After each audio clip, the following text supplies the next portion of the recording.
Okay. Yep. So he's main. You got a camera here where you're gonna be mainly talking to. When you're looking at him, we got a camera right facing that way. So if you want to just talk that way the whole time, you're fine. And Okay. We'll catch you both ways. Okay. Yes, sir. Yeah. Just engage your mic whenever you speak. Like that, where like push a button. Yeah. And, Y'all actually won an award, the Boss Mag 2009 Ohio Hip Hop Award. Y'all won for that media outlet thing. man, I don't even know. Yeah. Like y'all won. He didn't even know he won it. What'd you say? Who was it? You won the Boss Magazine 2009 Ohio Hip Hop Award. Congratulations. That's legendary. That's legendary. That's legendary. It's on you, Peanut. Yeah, Yo, what's good, dog? It's your boy, Dan Freakson, aka Peanut. We're here with another legend, but hold on, my man Stacky Smith. Yo, what's cracking? Okay. Bro, We're we gonna got a get real started. legend in the building. But before we All get right. to that, bro, we want to remind everybody to like and subscribe to our YouTube channel. Ring the bell notifications. If you're watching on Facebook, bro, go to our YouTube channel, bro. Our YouTube channel is really lit, bro. We got all the Legendary People podcasts lined up, man, with greats on here, bro. Pastor Pete, Tony Ruby, Tommy Owens, Daquan Cook, Michael Wright, and much, much more, many more, Darren Bird, and so on and so forth. And we just wanted to remind everybody about our sponsors, which is Sheik's. They got the best breakfast in the city. You want to go to Sheik's. They got a French toast platter with the turkey bacon, bro. I don't even think they cook pork in there, bro. And it's so major, man. We love it, man. Sheik's got the best breakfast in the city. Agnes All Natural Grill for lunch. Got your jerk chicken with the rice, Caribbean rice, and cocoa Makes me bread. so hungry during And this the brown segment. sugar lemonade is like really, really, really good, man. Amazing, bro. I love going there. And if you ever get injured, we want you to go to the hospital, and as soon as you do, we're going to call Attorney Michael Wright at 937-222-7477. And last but not least, I got a pop-up shop coming this weekend, Sunday at the Blackout Hall. We got a lot of vendors from the city come out and support your local businesses. We got a bouncy house. We got the 360 camera going, and we also got DJ Ron Hunter on the ones and twos. He gonna come out and get busy. Peanut gonna be there. Absolutely. Spedro gonna be there. The real Flyer Queen gonna be in the building. But right now we gonna celebrate another legend. So Peanut, back to you, bro. Oh my God, man! Listen, man. I know I say we got legends here, and they only get better and better and better. And I have not lied to you yet. Where did I lie to you? Right?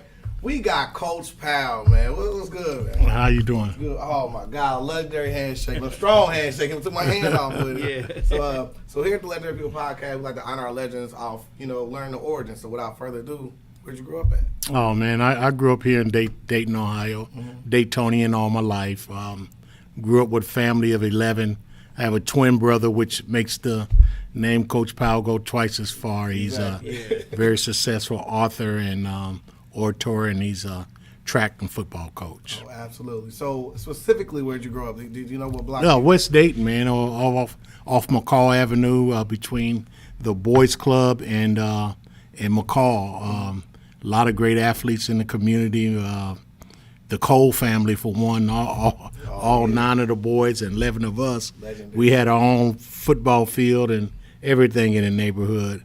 I grew up there, went to Weaver Elementary, was part of the busing when it happened here in Dayton. Started out at Roosevelt High School. I'm a true Teddy, and had to leave there after our junior year. Wait. I ain't trying to go that far yet, brother. Wait.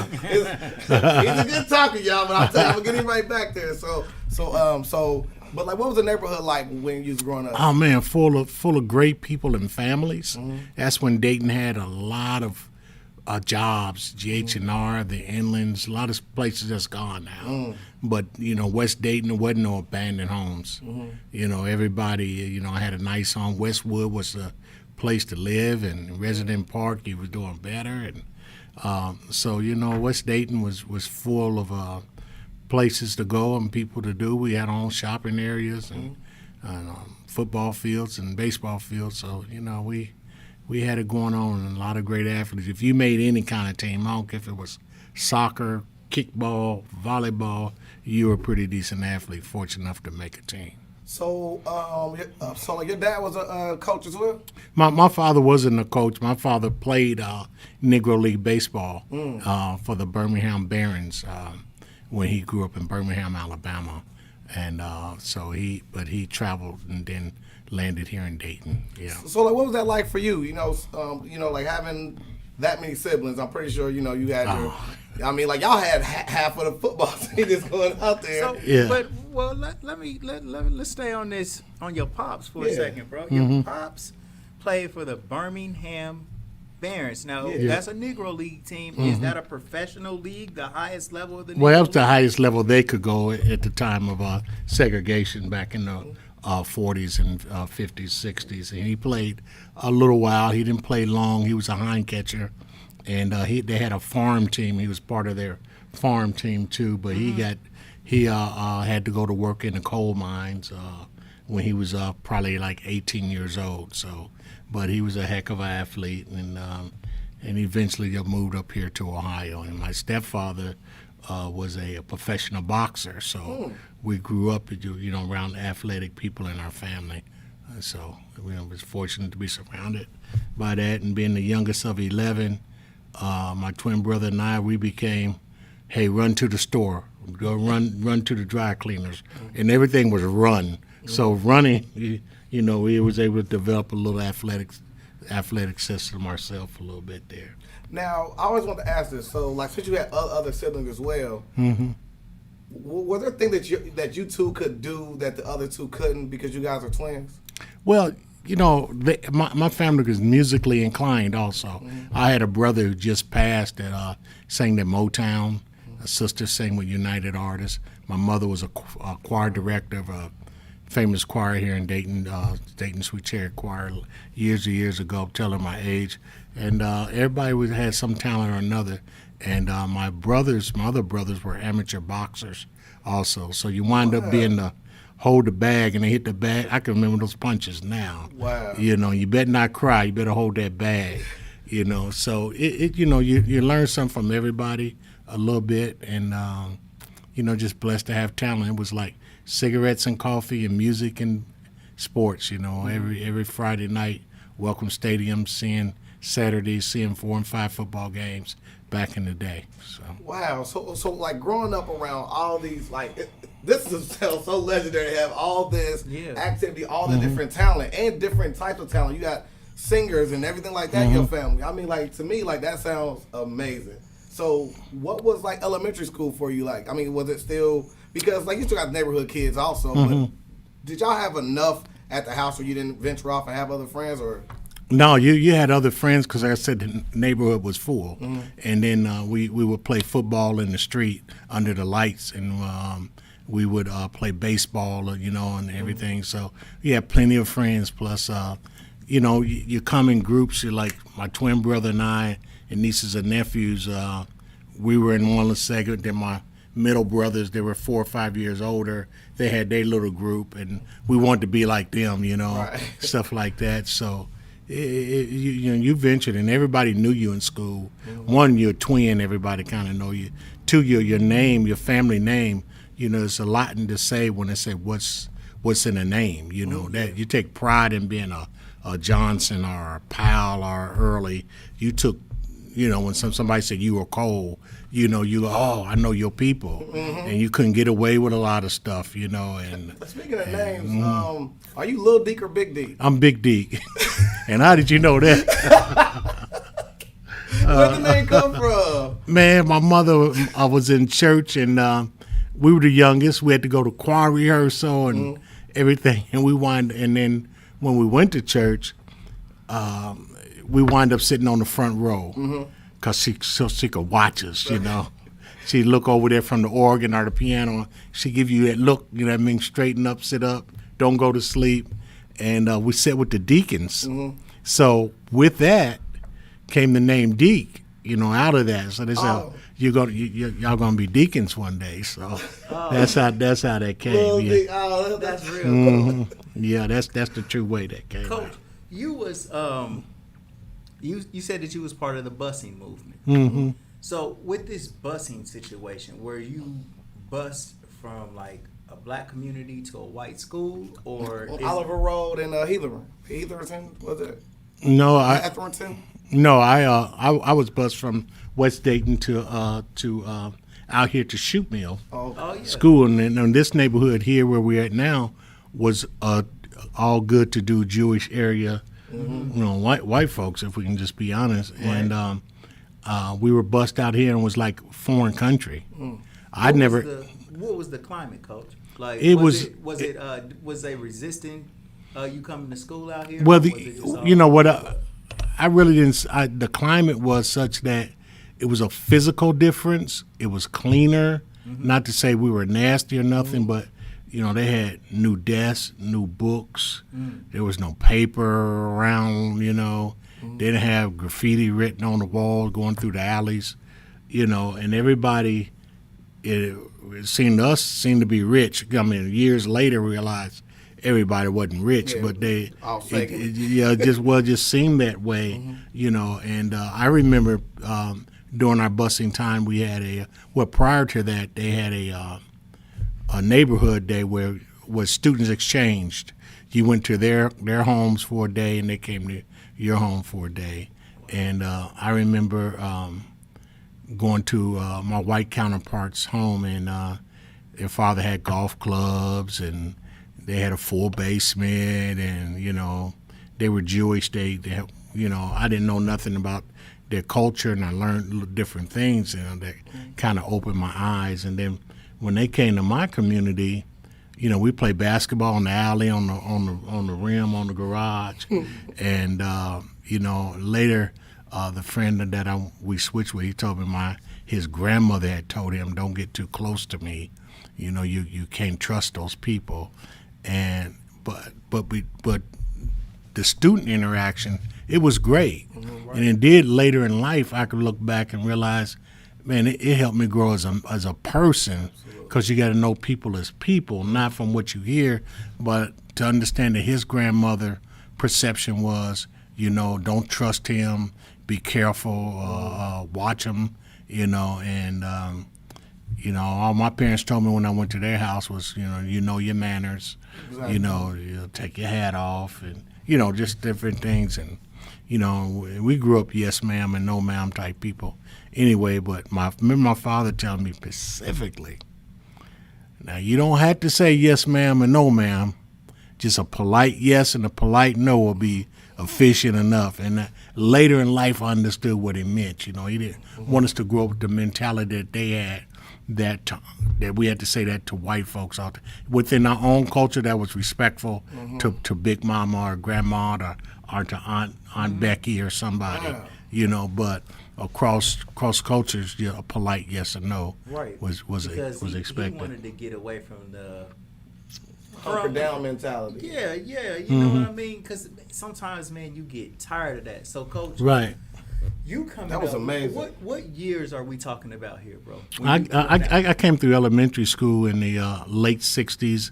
In the early 70s, I was in high school. I graduated from high school in 76. So, I remember school about the time Martin Luther King got shot. I remember. You remember that, Coach? Yeah, I remember that, man. Can yeah. you Yeah, walk us man, through- I remember us being in the house, 624 Randolph. If I ever get rich, I'm going to make a TV show called 624 Randolph. Yeah. So many things happened in our life there that in that home, man, that shaped us. And I can remember sitting in there at the piano, in the living room where the piano was, and Mama answering the phone, and she started screaming. And she said, turn on the news. And she said, they killed Martin Luther King. And I can remember that my twin brother and I took off running and hid under the piano because I thought all white folks was coming to kill all black people. Oh my God. That was my first thought, that they were coming to kill us. And my mother was unconsolably just crying, and my uncles and everybody coming over.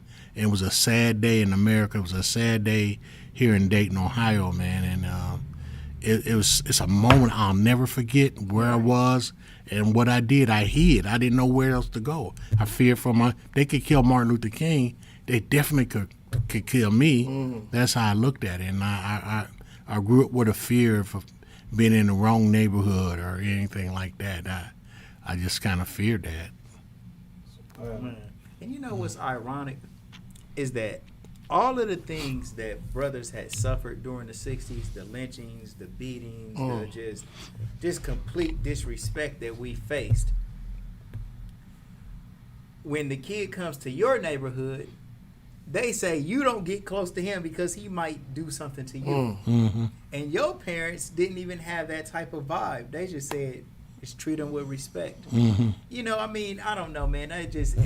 That's a very interesting story, man. Well, I think what it shows you too is that prejudice is taught, and it's an inheritance, Yeah. and it's a feeder thing that's kept going on. You know, here with your last president, he just didn't become prejudiced overnight. Right. Right. He masked it with green money, but that was his true feeling all along. Absolutely. And we, America, had a chance to see it and recognized it. And I would say he lost the election, not because of any other reason that then there's enough good white folks out here to say you got to go. Yep. You know, you got to go, and the rest is history. Yep. So, Powell, so back to your high school days. So, are you playing basketball for the team, or? Man, I'll be honest. I was an All-American in the neighborhood. When I got the All American in the neighborhood. man, oh yeah, I was always first one picked and stuff, and no matter what we did. But when I got to Roosevelt High School, I made the football team no problem. You know, I was a freshman. What were some of and the talents that was on the football team? Oh man, on the football team, you had guys that were a little older than me, but I remember the Terry Flowers, the Robert Packnets. These are guys that went off to college. A guy named Kelly that played for, got drafted by the Pittsburgh Steelers. I mean, everybody seemed to be 6'5", 215 men. Yeah. They were men, you know. Now we looked up to them as men, you know. And you didn't want to. They said carry their shoulder pads, their helmet. You didn't. You carried their shoulder pads and their helmet and got water, whatever they told you to do. Right. You know, because you didn't want to was a get no pecking beat down. order. It was a packing order. They went through it when I was a kid. I can remember the Leophis Haytons and people of the world. And we used to sit on the hill. Tony Rakestraw, Theron Spence. Rakestraw, that's a legendary family bloodline there, too. We used to sit on the hill and watch these guys at Grace A. Green practice, you know, and especially Leo Hayton, and then to see him to have a storied career at Ohio State was just like, man, that was one of the first time I realized, because it was a local talent that somebody we knew, Yeah. and they made it. It's real, Right. you know. Right. It's real, and he gave us so much inspiration and hope. And I'm in the same high school building that he came from, you know. But there was always talent. The basketball team was loaded, but in fairness, the whole city was loaded. Yeah. There was 12 high schools when I was when I was coming up in high school, Okay. and before I graduated, it went down to 8 because they closed Roosevelt, Fairview, Wilbur Wright, and Stivers went to a junior high all at the same time. Yeah. Before Stivers got back up here to a high school. So, you know, if you had a uniform at any school, you were a decent athlete in the city of Dayton. It was just because they would cut you. I mean, it was just, you know, that was it, man. I remember seeing guys that was 6'6", walking the hallways that couldn't make the basketball team Yeah. because the other 6'7", 6'5" guy was just as athletic. Our 6'2" guy could do what that guy was doing. So, Yeah. you know, so you know, you got in the pep squad, just cheered. You know, and just happy to be at a game and be at a winning tradition. Yeah. Yeah. The- Go ahead. Well, no, I was just gonna say and you was at Roosevelt, Yeah, I was at Roosevelt this time. Yeah. and their team, how did they do? They As did far as well. basketball? I remember one of the most interracial games that was ever played was between Roosevelt High School and Alter High School back in 1972, 73 year. I know they had Mike Wilcox on it, Terry Flowers, Jerome Holland, a lot of legendary names back in that day, and now that people that know that era of basketball. And we played Alter High School, and it was the first, not the first all black versus all white, but the first all black, all white. at University of Dayton Arena, and it was sold out. Wow. And Roosevelt lost 52. Somebody might have to fact check this, but I think we lost by one or 2 points. We took the lead, and they called the buzzer went off, and they took the basket back. For some reason, I can't remember. It's been so years. So we went down. We went to a timeout with the lead, and after the timeout, we didn't have the lead, and when that point wound up costing us. Wow. And Alter had the Paxton brothers, had one of the Paxton brothers at the time, a guy named Larrabee, a lot of other UD siblings that have come through UD later from the Alter branch. And back then it was big for the city to be the Catholic school because we couldn't get in those Catholic schools, not all of us anyway. Yeah. So, if your family had a little money or you were a great athlete, then, those exceptions were made to get into CJs and So Alter. that was the Paxtons that ended up playing with Jordan. Oh, yeah. Yeah. No. Okay. All right. Prior to that, then the one after that played with Jordan. Okay. Yeah, but they were good. And to their advantage, what they used to do, their father used to bring them to Roosevelt in the summer, drop them off, leave them there 3 and 4 hours. They play basketball all day long Yeah. With the brothers, Yeah, with the bro. and they could come back and get them later. Nobody didn't mess with them. They had great relationships, and so that's how. But he was. I give their father credit. He was smart enough to know that if my kids were gonna get better, they got to play with some black athletes. Exactly.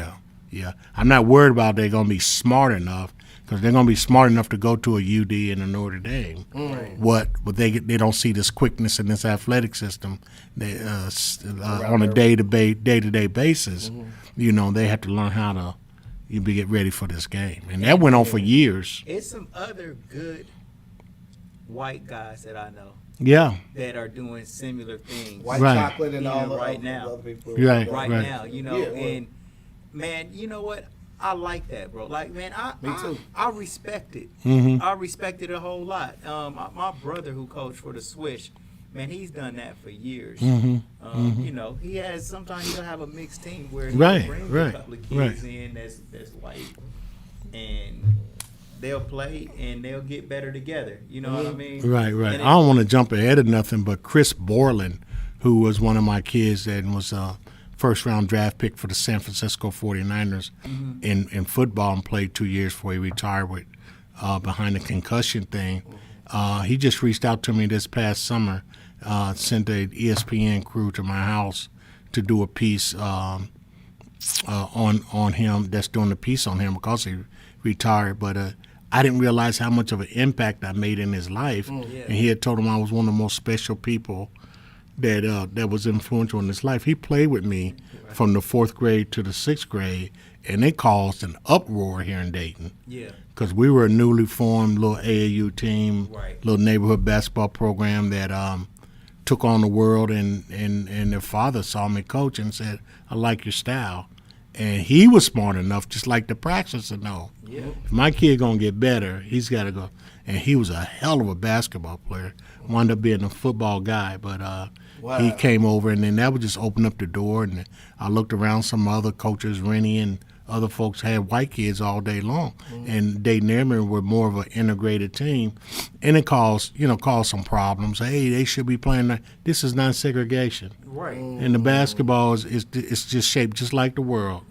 People gonna go all over the world to be a part of it, and then if you want to come from Centerville to be a part of this, that's fine, So you need to look at your neighborhood to see what you're not doing right, So Coach, do you think that black kids should follow that same roadmap to become more fundamentally sound sometimes? Because I think that where they may lack athleticism, I think that their fundamentals, Like the a lot formal of training times- that you'll get going there, such as the drills. I mean, like if Yeah. Just you go to the different neighborhood stuff. rec center, we just hooping and we're playing competitive Right. sports all day. But when you go to there, they have the like the big long like shot blocking sticks to make you have to learn how to get a float over Yeah. taller defenders. They have but I think that still comes down to the economics of it, because if you have these story franchise places that that people would have loved to put more money into Roosevelt and build it to what it could have been. So we could have that here. Right. But instead they tear it down and build a Roosevelt Commons. Right. I diss it every time I get a chance, and I hope I don't mess up sponsorship one day for that. But to me, like, Roosevelt was a place I went. It was a sanctuary. Yeah, exactly right. And they took that from I us. learned karate in there. I learned how to box in there. I done been in that nasty, sweaty gym in there lifting weights. Yeah. I played basketball in there. I played my first AAU team in there. Mm-hmm. That was a place I would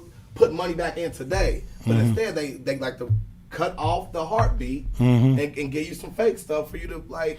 So to me, it kind of is the same exact thing when it comes to, they you have think their you North Mines. They don't cut off North Mine and make a new North Mine. They'll build on and build on and build Right, on. yeah. They're right. going to keep throwing money into these same places.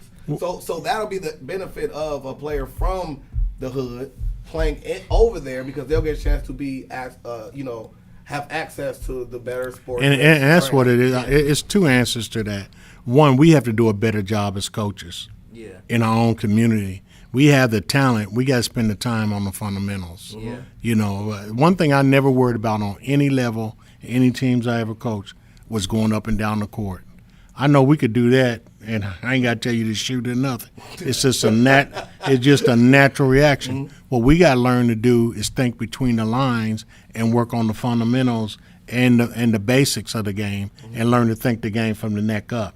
Because one thing is, on a small level was how many turnovers we got that came from up here. Right. Rather than somebody taking it. So we got to do a better part of that, and then in our own, we have to invest in our own community to get these things. We'll run out, buy $1 million worth of uniforms. We'll look good, but we won't play good from other than our own neighborhood where we beat each other up, and we won't play good because we don't take our time for fundamentals. And you got to do that, because our job on the amateur level, on the 3rd grade, 6th grade level, is to make sure this kid can make the 7th grade basketball team where he's going to be in the competition. It's not who you know.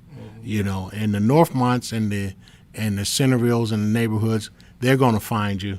I mean, back in the day before we lived out there in those communities, what they would do, they would come and just say, hey, we'll adopt your child. A lot of my friends wind up going in the 70s to the suburban areas or to the CJs of the world, and didn't have a penny, but they got paid for. That's because they would make that way, and they would. And this is just being an honest thing. Somebody's going to take care of you, because if your JoJo can make my little Bobby help win, that's what it's about. I mean, I've had kids that I had at Dunbar that got adopted by a family in Eaton. Come on, let's get serious. And I think they won one tournament game, but they were happy. And it was a change in life for my kid that went out to Eaton, a different culture life. And I'm not mad at him, but I couldn't get his parents. They kept saying, well, the education. Well, you know what? He still had to be in certain classes when he got to Eaton. I just leave it that way. It's hard when you get a kid in high school and you can see they're academically insufficient in some areas, and then all of a sudden it's the coach's fault. Well, we're going to get into the coach's fault, because I can't wait to get into the coach aspect of this. But so like, when did you get bit by your coaching bug? Man, when we were young, being that kid that, they got picked on in games and stuff in the neighborhood, whether it was on the peach basket in the alley or, on the little piece of grass on McCall where we got a football team, everybody pick. We watched the Cleveland Browns growing up, the Green Bay Packers, and the Dallas Cowboys, and everybody wanted to be either Leroy Kelly, Jim Brown, or, Calvin Hill, somebody like that. And just us being the youngest, but we were more the head of our group in the community. So my brother and I, we would switch up and be on different teams, and we'd always try to compete. And it was like, I'm on Big Dick's team, I'm on Little Dick's team, and that's how that became. And we just started. It's just a natural and just athleticism. My mother was a great swimmer, and at Roosevelt High School, and just the athletic stuff in us, man. Just it was a bug, and we weren't the greatest athletes in the world, But play Little League. I remember that. yeah, we played Little League and we did well there. But I would just I may not give myself enough credit, but I just learned so much from so many great guys, man, and I just want to just respect them, and because they taught. There was a guy in the neighborhood. I don't know whatever happened to him. His name was Jackie Fields, and I'm sitting here remember this now. I remember him teaching me how to shoot baskets. I wish he'd have taught me how to jump and run. Jackie but, Fields? His name was Jack, not the Jackie Fields that was at Roosevelt High School, but this was another guy that lived in our community on Dennis. He lived on Denison, and he used to take out time before all the big. See, when the time the sun started going down, the big boys would take over the hoop. You couldn't you couldn't get the hoop because the sun is down now, and they're gonna play from sundown to sunset. But you could play from noon to in the hot noon sun all day, and he used to take us and show us little things, and stuff like that. So he was one of the first guys. There was a man named Carvin Crow, and he was a great. I learned this later in life. I did not know it at the time, but he was a great quarterback, and he's in the Hall of Fame at Dunbar High School. Wow. And I didn't know it till I looked on the wall one day, and there his name was. He was our next door neighbor, and he used to work with us in the yard, and that's how, the bug was always around us and was always attached. And then people looked at me and my twin brother as some good boys. Yeah. We never really got in trouble. We did boy stuff, stole some candy from the store, peek in a window. But we weren't stealing cars and burning old garages down. We didn't get no thrills off of it. Plus,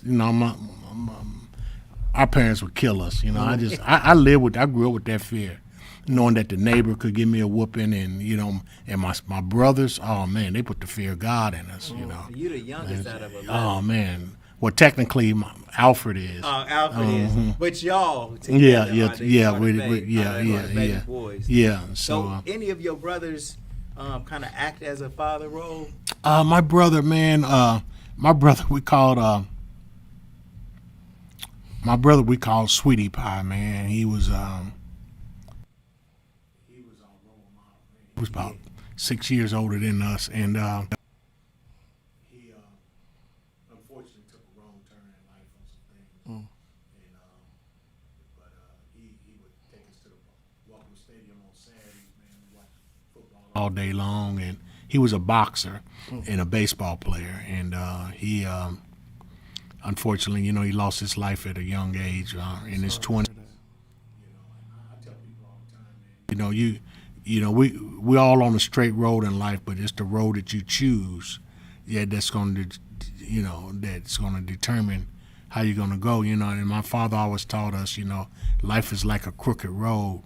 You may fall off of it, but you got to get back up on it and try to walk it straight. And some people have difficulty doing that. When they fall off, they just think the world's coming up. But I lost two brothers to murder in the same week. So the same week? In the same week, man. I don't want to get off on the subject, but in the time where you were going to be either you were going to be a drug guy, or you're going to be on drugs, or you're going to be out here in the street.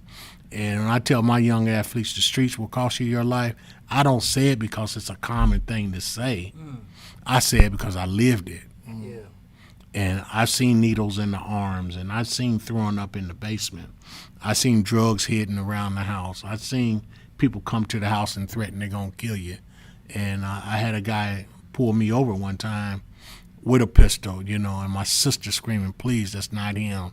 That's not him. That I could have lost my life just like that, And so this is why I say I'm so truly blessed to be a coach and to live this long, because whether you're doing the right thing or not, you may not be. You could be mistakenly be killed. And nowadays, you can just be black and be killed, by the people that's supposed to protect you. So, you have to learn how to be a good role model and follow the people that's been a good role model to you. But my brother, he took us everywhere. He was the big brother, and he did best he could while he was here. Man. What's your brother's names that passed away, Coach? Pardon? Your brother's names that passed away. My brother that recently passed away was Edward Early. and he sang with Motown, and they called him Little Woo Woo. Yeah. And he sang with the Moroccos, and that was his claim to fame. And he was still entertaining up to the time that he had a stroke and got sick. My youngest brother that passed away was Stephen Melvin Early, and then Edmund Sweetie Pie Early, the brother I just talked to, and then my brother Herky. They called his name was John Early. So they all. Shout out to them, bro. Yeah, so they, Man, rest in peace, yeah, man, and they all together now, and it's just me and baby bro holding it down right now, and and we thank them for all their lessons they gave us, because I sold dope for one day. I was a dope dealer for one day. Hey, tell about that story. Tell about that story. I was working with a guy, man, and he said, go to Atlanta with me. So back in that day, we hitting the clubs, and I was Now, when is this? this back in the early '80s, man. Okay. I'm about 3 years out of high school, and I call it the wonder years in life. You don't know what the hell you're doing. Right. You don't know what you want to do. Right. Your path of life has taken a change. Both my parents were dead at that time, so I go to Atlanta with the guy, man. He said he had to make a run. He came back. We stayed 2 days. We partied. I bought my girlfriend a nice dress. And come on back to Dayton. We coming through Kentucky, man. The lights come on, and he said, "Man, don't say nothing. Just let me do all the talking." I'm like, "Well, what's the problem?"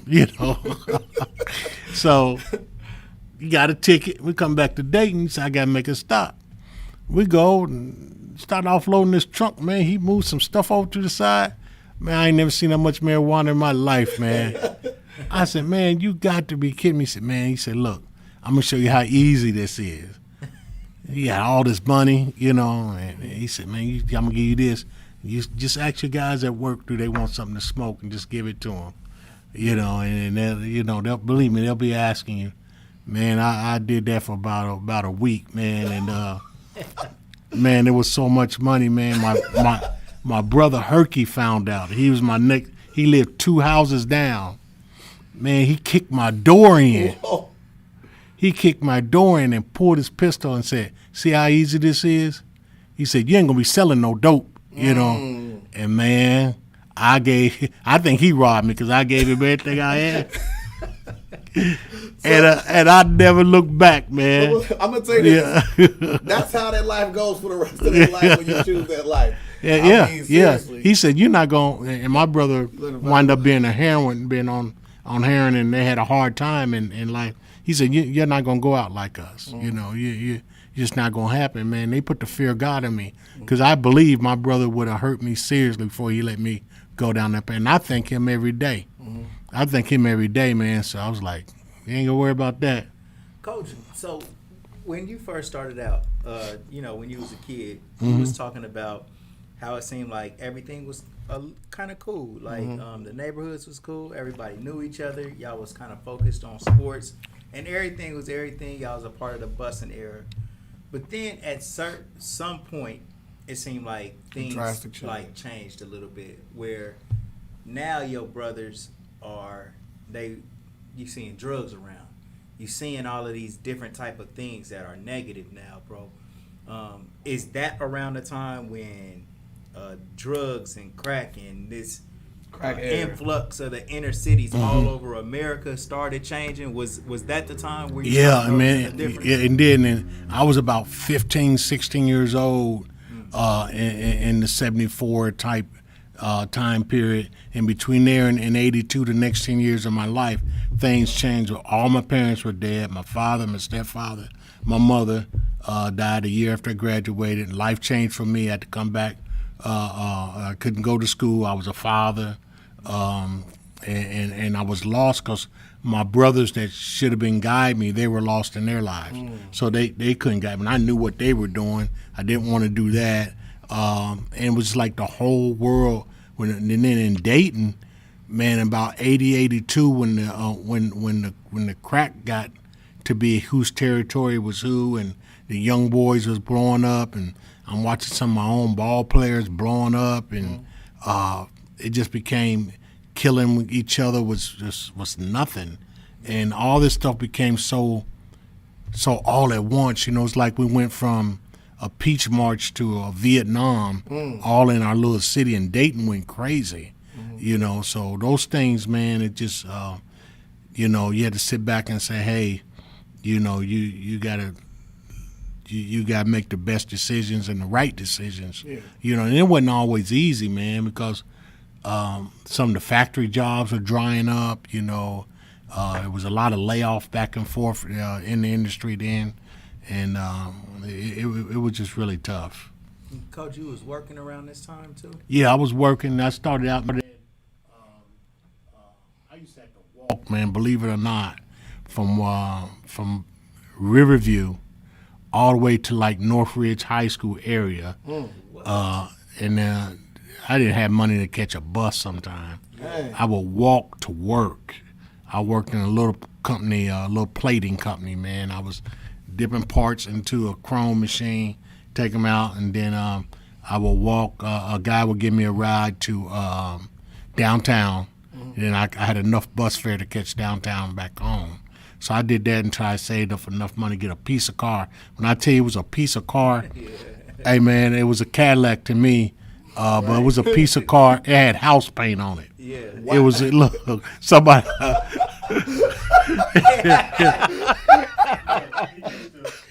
He used to have a vinyl. He used to have a vinyl top on it, right? A leather vinyl top, and it started stripping off, man. And the guy literally had painted house paint on top of it. It was a green body with a white house paint on. But it got me back and forth, man. Yeah. Then I moved up and got a Mustang that didn't have a floorboard in it. You could see the road.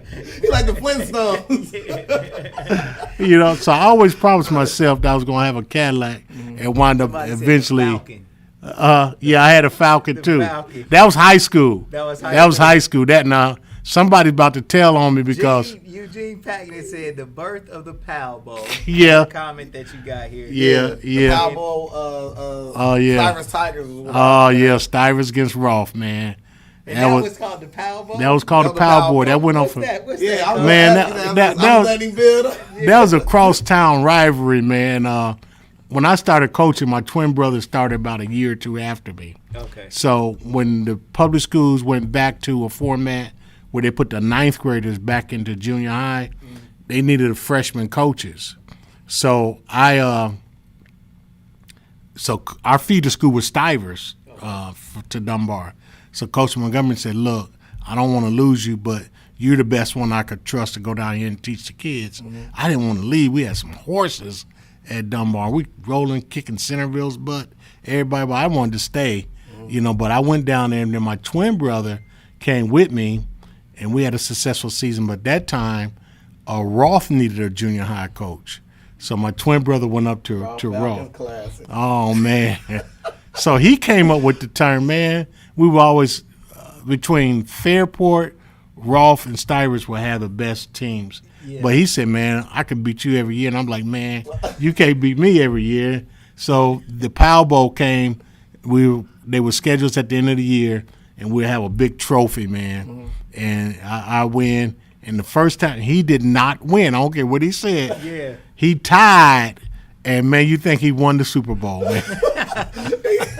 So the Powell Bowl is you and your brother coaching against each other last game of the season. Hey, man, it got so big they moved it to Welcome Stadium. Man, wow. Man. Cool. It got so popular, that everybody looked forward to the Powell Bowl. And anybody that played in the Powell Bowl made history. We even got to the point where Tuffy Brooks was sponsoring it. Tuffy Brooks. Yeah, they were sponsoring it, man. So we kept that going. But the secret behind that, though, was all the kids that played for me at Stivers would then go to Dunbar, and all the kids that played for my brother at Rolfe would go to Dunbar, and then we would just kick butt at the blue and white, man. Right. For years. I mean, it was like a double feeder. I was a double feeder, man. We had a lot of great. I had Mark Baker come out of there, man. I had Chris Nellums came over from he was a great track athlete. He came actually from Fairport, but they all followed us, man, into Dunbar, and for years Coach Montgomery, Coach Haley, all they had to do back and point fingers and stuff. Right.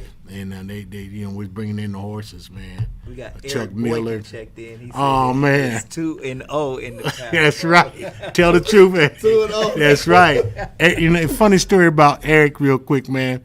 Eric was a great athlete, but he was slower than a donkey on crack, man. He just could not run. I said it, Eric. He could not run at the time. So we didn't have a quarterback. I had another kid named Ewing, but he was on the 8th grade team, and he could run the option, so I was good. But the coach came and said, man, I don't have a quarterback for the 7th grade team. I said, man, put everybody on the goal line. He said, well, we're about to run. I said, no, put them on the goal line. I said, take that kid out, take this kid out, put them on the other end, let them catch the ball. I said, give everybody a ball and let them throw it. Eric Boykins took the ball, threw that thing about 60 yards. I said, Coach, they're your quarterback. Right. He said, Coach, he kind of slow. I said, all we got to do is give him time to block. It's time to throw it, you know. And he went on to have a storied career at West Virginia. Went to Meadowdale, man. Hey, man, that's when the run and shoot was coming out, right?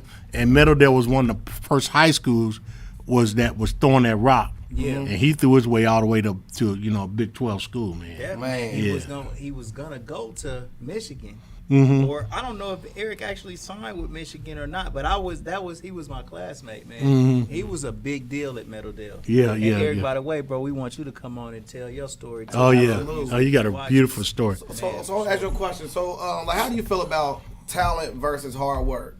Man, I think you guys it's a blessing. That's what those two things make.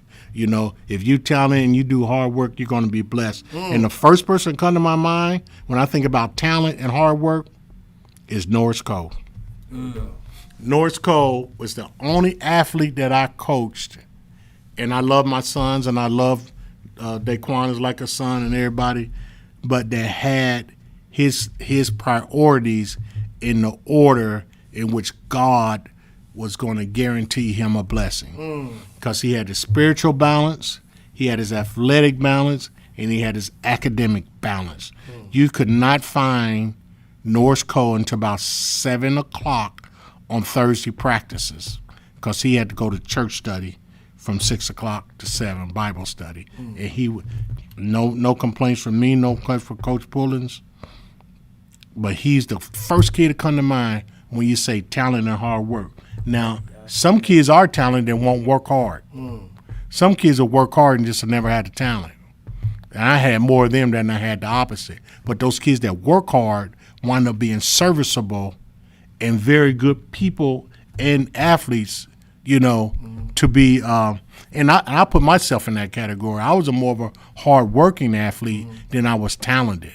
And when they do that, you learn to think the game and you know the game and you can coach the game. I used to tell Larry Lee, who went to UCLA and number 1 draft pick in the NFL, when he came out, I used to tell him every play when he was at Roosevelt who to block.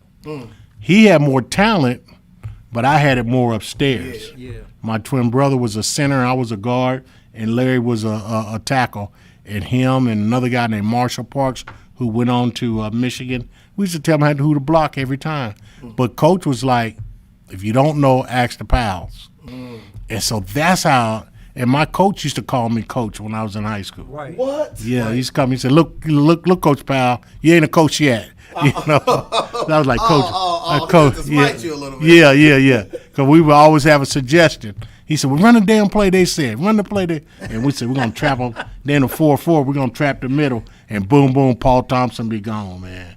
So we ran the. Yeah, so that's how the bug bit us. And even though we got some division, we got some black college looks, you know, the opportunity to play ball, no money but to come and walk on. I had got an invitation from Lincoln University down in Missouri, but I remember getting on the bus and getting ready to go, and I got to my next city, somewhere in Kentucky, and I called home. They said, "You got to come home, man. Mama ain't going to make it." And I turned around and never went back that direction. And my mother wound up passing a few months later. And I wouldn't have been able to focus just to be honest about it. But that's how the coaching bug kind of got us. And I remember getting cut from the Roosevelt basketball team. And my father was like, you know, just too much sports anyway. But I remember going to the basketball coach then and saying, "Can I be the water boy?" You know, I had no shame in my game, but I had a plan.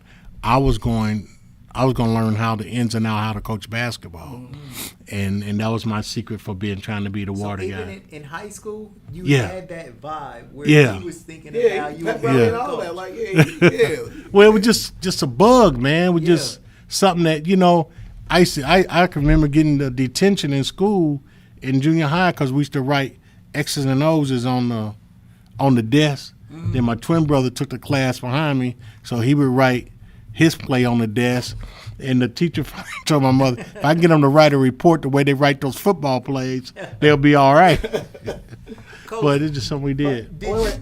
Go ahead. I had a question there too because to me, you know, like my son, he plays for Ponies right now, right? So, like one day, Jaden, I'm not throwing you under the bus, nothing like that. But I talked to a coach so he can give you some more in depth of what I try to say to you. Because one day he came home and he was nosebleed upset because he felt like he wasn't getting like enough shots and stuff like that. And I try to explain to him, Jaden, if you really love this game, that part don't matter to you.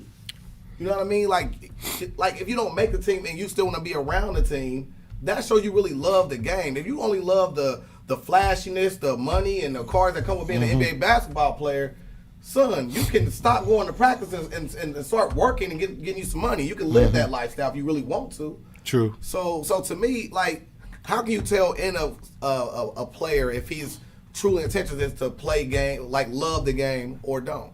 Like, he love the game or The not? ones that do with the Darren Powells, Norris Coles, Anthony Sane, Daquan Cooks, Yates, Teddy, all these kids I had the pleasure of coaching with Chris Borland. What I see what you just said, they all stayed after practice. You had to tell them to stay after practice. You had to turn the lights off on them. You know, my son would stay after practice and do just defensive stand. He would just do defensive stance and work on his foul shots. He wasn't the greatest jump shooter, but if he can get to that foul line. You know, it's the kids that show the love for the game. I can remember Norris Cole and Darren Powell standing out in the rain. In the rain. In the rain, in the mud at Dunbar High School, doing pass routes, and they got dark. They wouldn't turn the lights on the car and kept working. Because those kids like that, their mentality is like, you might be a better athlete than me, you might be taller than me, but you're not going to outwork me. Right. And Daquan Cook, you couldn't stop at a stoplight and there was a rim. He'll get out and go shoot baskets till the light turn. Yep. That's just a work natural. Now, Aaron Pogue, Big A, Big A. he gonna show up game time, but what he care about practice, Practice? We're talking about practice. man. But a game player, Yeah. he went. Hey man, soon practice was over, he was up out. But if you was riding with Daquan, you gonna have to wait. And what coach would do on purpose is in practice a little earlier because he know Daquan gonna try to get up another 50 shots. He know Darren gonna go down. And these type of kids, man, Jaren, all these guys, man, Jaren would run just the court, throw the ball up, and dunk off 1 foot. Practice that. Practice that. Yeah. He would practice that, man, and he wound up being one of the greatest athletes. He went from being a kid that came up through my program that I fired a coach because he wasn't giving him enough playing time because the coach was being prejudiced towards his favorites and his own son. And I could see personally them. Oh, man. He was a raw dog. I'm like, all this kid needs is some guidance and work. Man, he was just a natural, man. He wound up being one of the best that ever coached. One of the best that ever coached, man. And Jaren was, he worked his way to college. He worked his way, and a few other choices in life, man. He'd be in the NBA right now. He was great. Well, I think right now we're kind of talking about some of the players you coached in high school. But let's get to the start of you actually becoming a Are we there yet, P? Yeah. Are we there? Yeah. So How did you get to Dunbar to start coaching? And was you coaching football first, basketball first? I always coached football, and that's the only thing I wanted to coach. What happened was my wife told me she was pregnant, and we wound up having another boy named Darren Powell. And she was like, "You need to give him something to do." So I was taking him to typical Little League baseball, things like that nature. And then one spring, he had nothing to do, so we stuck him in track, and he ran his way all the way to nationals. So I asked him, I said, I realized, man, we got a kid here that's different from the other four boys. Legendary blood. You know, what did you like to do? And he said, I like basketball too. So, you know, I started coaching the Dayton Airmen were born. Boom. And then when the Dayton Airmen were born in '98, and it was born not because I had kids and that I wanted to coach. It was born because actually there was a landfill that was put up in West Dayton, and they gave money out to the West Dayton all the way to 3rd Street. And they looked in the community and said, what is missing? And there wasn't even there was not even a boys club basketball team. The Mohawks was more up near up off of Free Pike. Free Pike area. Bell Haven. Yeah, and the owner of that, so he got kids from all over the place, and he was a great man. He was a great man, and he gave me a start coaching there with one of my other son, Nicholas, and so I lived across the street from McFarland Middle School at the time. So Darren was in the 7th grade. So I said, well, okay, you're going to go out for the basketball team. Just try to remember all the things and stuff. And so he went to practice and we didn't have a coach. So I went over and saw the principal, and she said, well, look, can you just watch the kids until this interview process is over? I said, yeah, I'll watch them. So 2 days later, I said, your coach starting? I worked second shift. I had to get to work. So she was like, no. So I came in about a week later. I said, you get a coach? He said, yeah, it's you. I mean, you already been showing up for a whole week. For 2 weeks, I said, 2 weeks. I just coached Pee Wee basketball. She said it's all the same. They just bigger, you know. So I took that in mind. So I started going to watch Coach Haley at Dunbar and other people a little closer, trying to learn drills and stuff. I didn't know nothing about drills and stuff like that. So I started coaching there, and man, my very first year, the legendary coach Miss Taylor at Fairview, she got all the horses. If you came through, man, in the late 90s and stuff, you played under Miss Taylor, you was a ball player. Yes. And she would press you to death. So, man, we got Turnovers, easy layups. that's it, man. And first time I played her, the very first year, I made it to a championship game against Fairview. My very first year. See, it's not hard to coach. You got to motivate. When you don't know what to do, you got to fake it too. Yeah. So you motivate. If you can motivate, you can coach. Yeah. If you can make kids believe that they can run through that wall, they'll run through that wall for you. You know, and that's what you got to do. Coaches and any young coaches, whether you're at opponents, whether you're at Belmont, no matter, make your kids believe in you. Make them believe in the work ethic. You know, and I'll keep the story going. But what happened was the next year I was still the coach. Well, my first year I got in trouble because I was taking the 7th graders and playing them just 3 quarters and then playing them 2 quarters because you got 5 quarters a day. And so the 8th grade program started winning. So they called me downtown. What are you doing? And it was my old coach Lou Garliali. He's passed now. Yeah, and Lou. Big Lou. Yeah, and Big Lou. Patterson principal. He said, I just put you over there to babysit. He said, I didn't tell you this. Now they complaining about you dressed in a suit and all this kind of stuff. I said, man, I ain't break no rules. He said, no, you ain't break no rules, but, you know, nobody expect you to. They didn't expect me to come in and start winning. Right. So, and I didn't expect to win because I didn't really know what kids we had out there. And Darren came home one day and said, guess who just checked in the school? I said, who? He said, Antoine Sane. I said, we're going to win. Yeah. I said, if I got y'all 2 hawking the ball, we can make a layup. We're going to win. So the next year, who do we play again in the championship? It's Fairview. Now, what happened was she was killing everybody. And what I had to convince my kids was how to break the press. Yeah. And they got so frustrated with me because I made them break the press without bouncing the ball. Right. And Darren them thought that was so unrealistic. Yeah, Right. it's like Yeah. it's I said technical. pass, It's pass. technical. And if they bounce it, we ran 10. Yeah. They bounced it, we did 20 push-ups. And we were able to handle Fairview's press. Yeah. Now, I know we had to get psyched up. So when Fairview came to our gym and got ready for introductions, I turned the lights off. Boom. I put the spotlights on. We had a little DJ. We hit the music.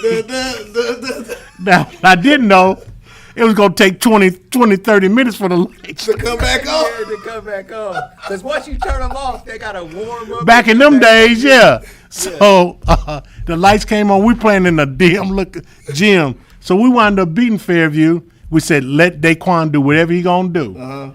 But everybody else, they can't get that ball past half court. Yeah. Yeah. And long as she let Daquan take the ball out, I knew the first guy we could trap. Yeah. And so we did that. And, Nice chess move oh, right there. man. So we beat them. Right? What? So we Yeah, wound up Pooh beating told them. us that. He remember So, that? yeah. He was in fifth grade year. So we beat them. So He didn't tell it that detailed though. That's not good to hear.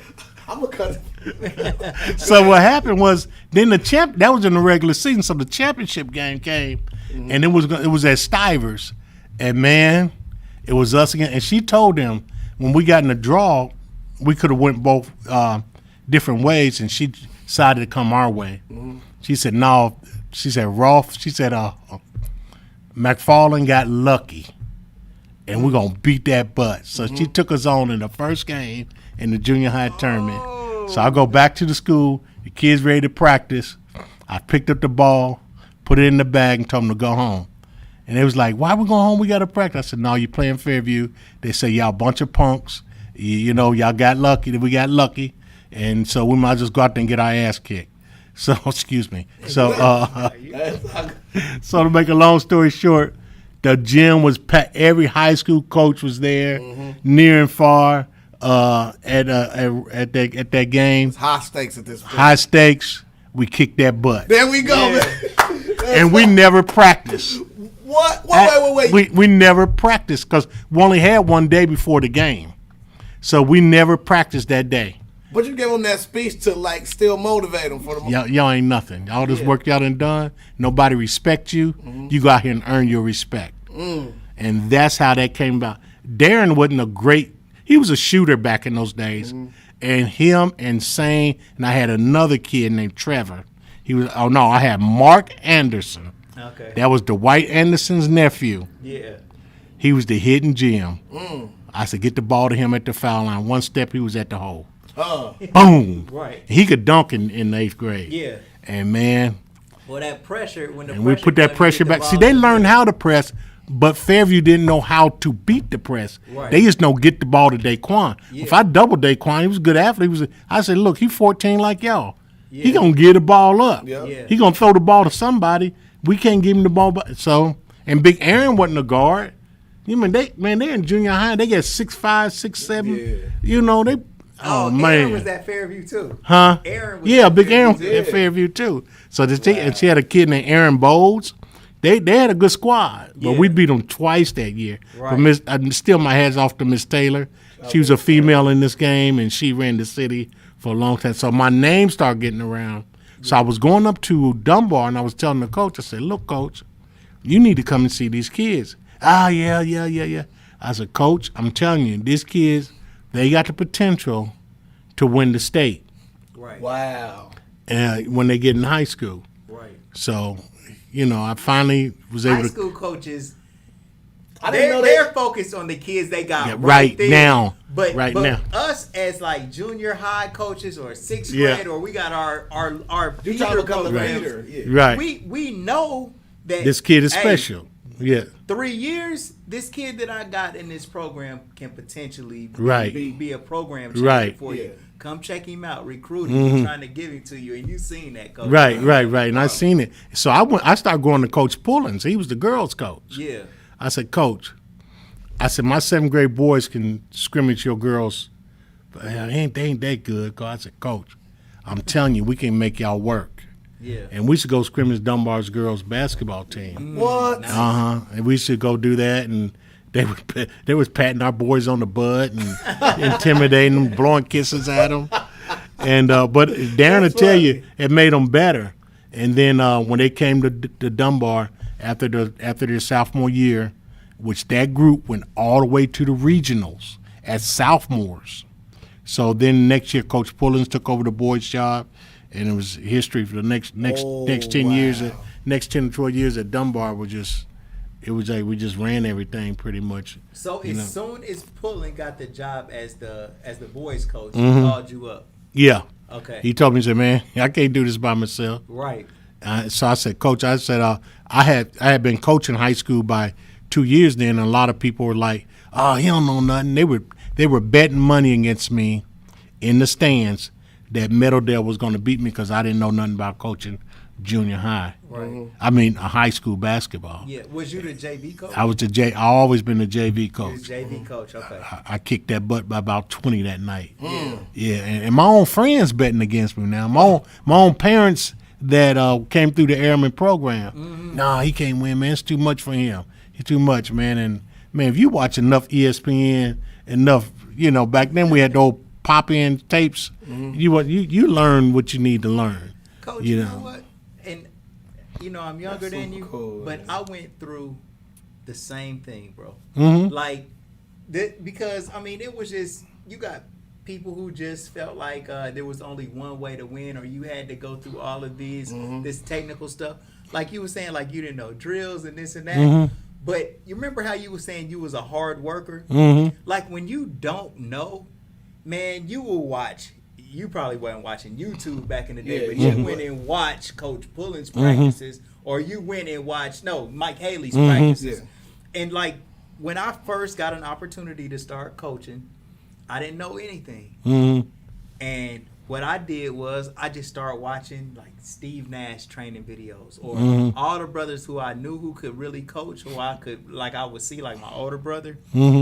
I would ask them everything and have them stand in my practices with me. And it would be a little embarrassing that I didn't know what I was doing, but it was okay because I was actually learning, and I would take little things that I liked from them and then do all of the things that I thought kids should be doing in these games. Just basic stuff, just being able to catch the ball, because I used to go watch my nephew play, and I would go and watch my son. They was all being coached, but too many times they would get past the ball and their hands wouldn't be ready, and it would be like just dumb turnovers. So I was thinking like, man, if I ever coach, I'm gonna make sure my kids can catch that ball, and we gonna keep our heads up, and we gonna look up the court, and we gonna run.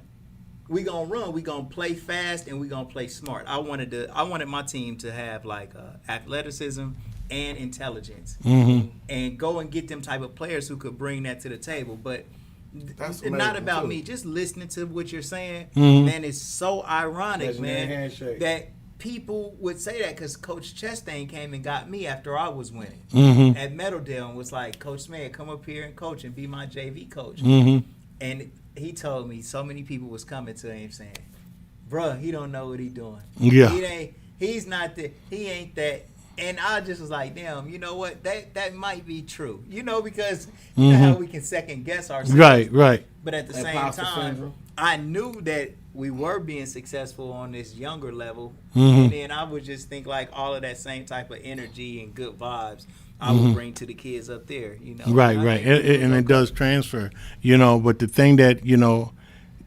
that I admire what you did, and I seen that on our own programs, is that I saw plays.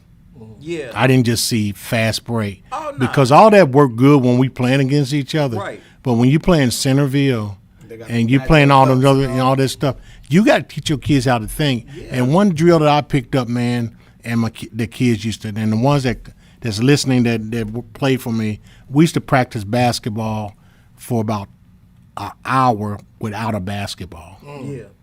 All we did was run, cut, anticipate and stuff, stop, do free throws. Then we would run through another play. We'd run through L.A., no ball, imagination, blah, blah, blah. Then Norris would take a shot, that shouldn't have come off that play, but that was his imagination. You know, so we would do that. So we would learn the game in our head without the basketball. And I never seen nobody else do that, but it was just something that you always got to know. Every play works on paper. Anybody out there coaching knows this. There's not a football play, a basketball play that's not perfect on paper. Yeah.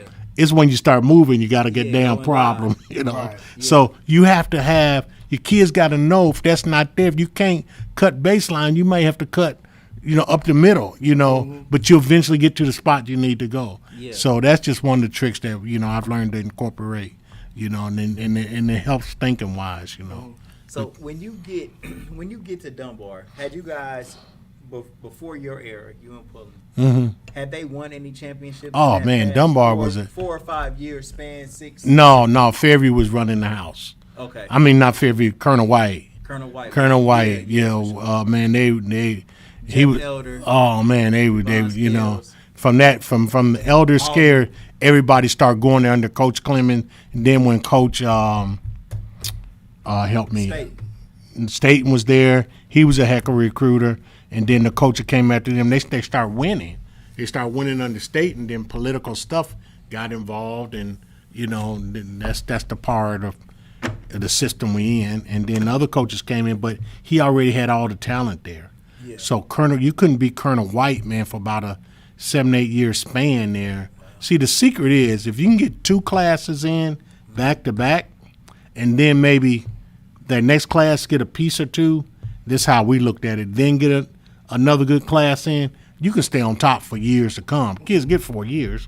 I mean, and we never started really an all-senior team or nothing like that. So it was just more like, man, getting the right kids in. But before we got there, they would win, but we couldn't. Coach Applegate was a great coach and stuff, but we was always missing a part. And that academics played a part because we had great athletes, the Packnecks, the Spunkies. We had great athletes there. It's just sometimes the academic piece, you missed that one person that you needed or two. So I got a question. So eventually your brother also comes to the same school, and he's doing track, right? So was there a dual athlete that ran track, and that's when he got double? Yeah, but Powell but Powell and Booker, they dirty. They wouldn't let me have a true man. They had kids that one jumped from the foul line could dunk the ball. They said, y'all got all y'all need. Y'all need nothing. But what they used to do, if we knew we had a good athlete, but he just wasn't going to get a lot of playing time or less, we used to bring them in, and before we cut them, we take that kid in the locker room and let him talk to the track coach and convince him to run indoor track. And they got about 3 All-Americans from us Oh like that. my Nice. God! Because man. we didn't want to be selfish enough to say, hey, man, you're going to play, but you're gonna sit there. Our thing at Dunbar at the time was we're going to be transparent and honest. When, the years that I had Daquan and Aaron here, we went about 8 in the bench. It was about 8 kids going to play, and then everybody else going to get ready. But what they got ready was we won back-to-back state championships. Because they when you look at a state championship team and Norris Cole didn't start off starting until someone came up academically ineligible, you had great depth, And when he came in, man, the day that we had to play Trotwood at a sold-out stadium and showed out. Man. It wasn't Chris Wright in the paper the next day. It wasn't Daquan Cook. They had a separate article on who in the hell is Norris Cole. And that's a type of talent. So when you can practice against that type of talent, so we were about keeping the best. We wanted our kids, people to say, this is a damn shame.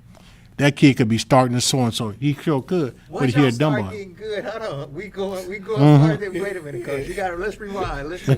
I'm loving this. When did y'all start getting good? Like, what was the passing of the torch from Colonel White to Dunbar? 2000, the day Daquan Cook decided not to go to Belmont and come to Dunbar High School. That was the passing of the torch. Shout out Poop, Daquan White. Yeah, that was the passing of the torch.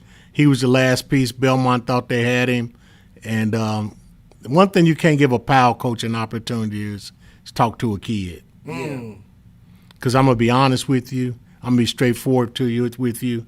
And Daquan lived in a Dunbar neighborhood, and it just didn't make no sense for you not to be a star in your own neighborhood. Yeah. You know, so once he came across, he drew in other people. Then Aaron Powell came, then the Norris them came. So the passing of the torch to get the talent, it was taking it back from Colonel White at the time, and because that's what they were banking on getting. Daquan said that he wanted to go to Colonel White. Yeah. But there was a player that was there it was like his senior year, and he wasn't gonna really get a chance to play with him like that. So when after that soured, he started, he was more open to playing. Right. And So Coach, let me ask you this. Going back to your McFarland days, right? You was already a junior high coach. You used to go to the high school, and it was like reverse recruiting almost. You was trying to feed kids to Dunbar, right? But now that you had an opportunity to be there, you had that wherewithal, or you had that mind frame to say, let's go down and see who good in the 8th grade that we can bring to the party. Or you had just played Daquan Cook. Yeah, I'm about to say that. You Yeah, had like, just played him. Like, So he did just you seen him start out there. recruiting but him after you played? got to think about what happened after that. Daquan's people come to me, and Daquan came and said, "Coach, I want to play for you for AAU." Okay. This was after Yeah. after the championship. Right. So we on the AAU circuit, right? So we kicking up. I got Daquan, Darren, Aaron, Sane, kid that went to Belmont. They had to help me with his name.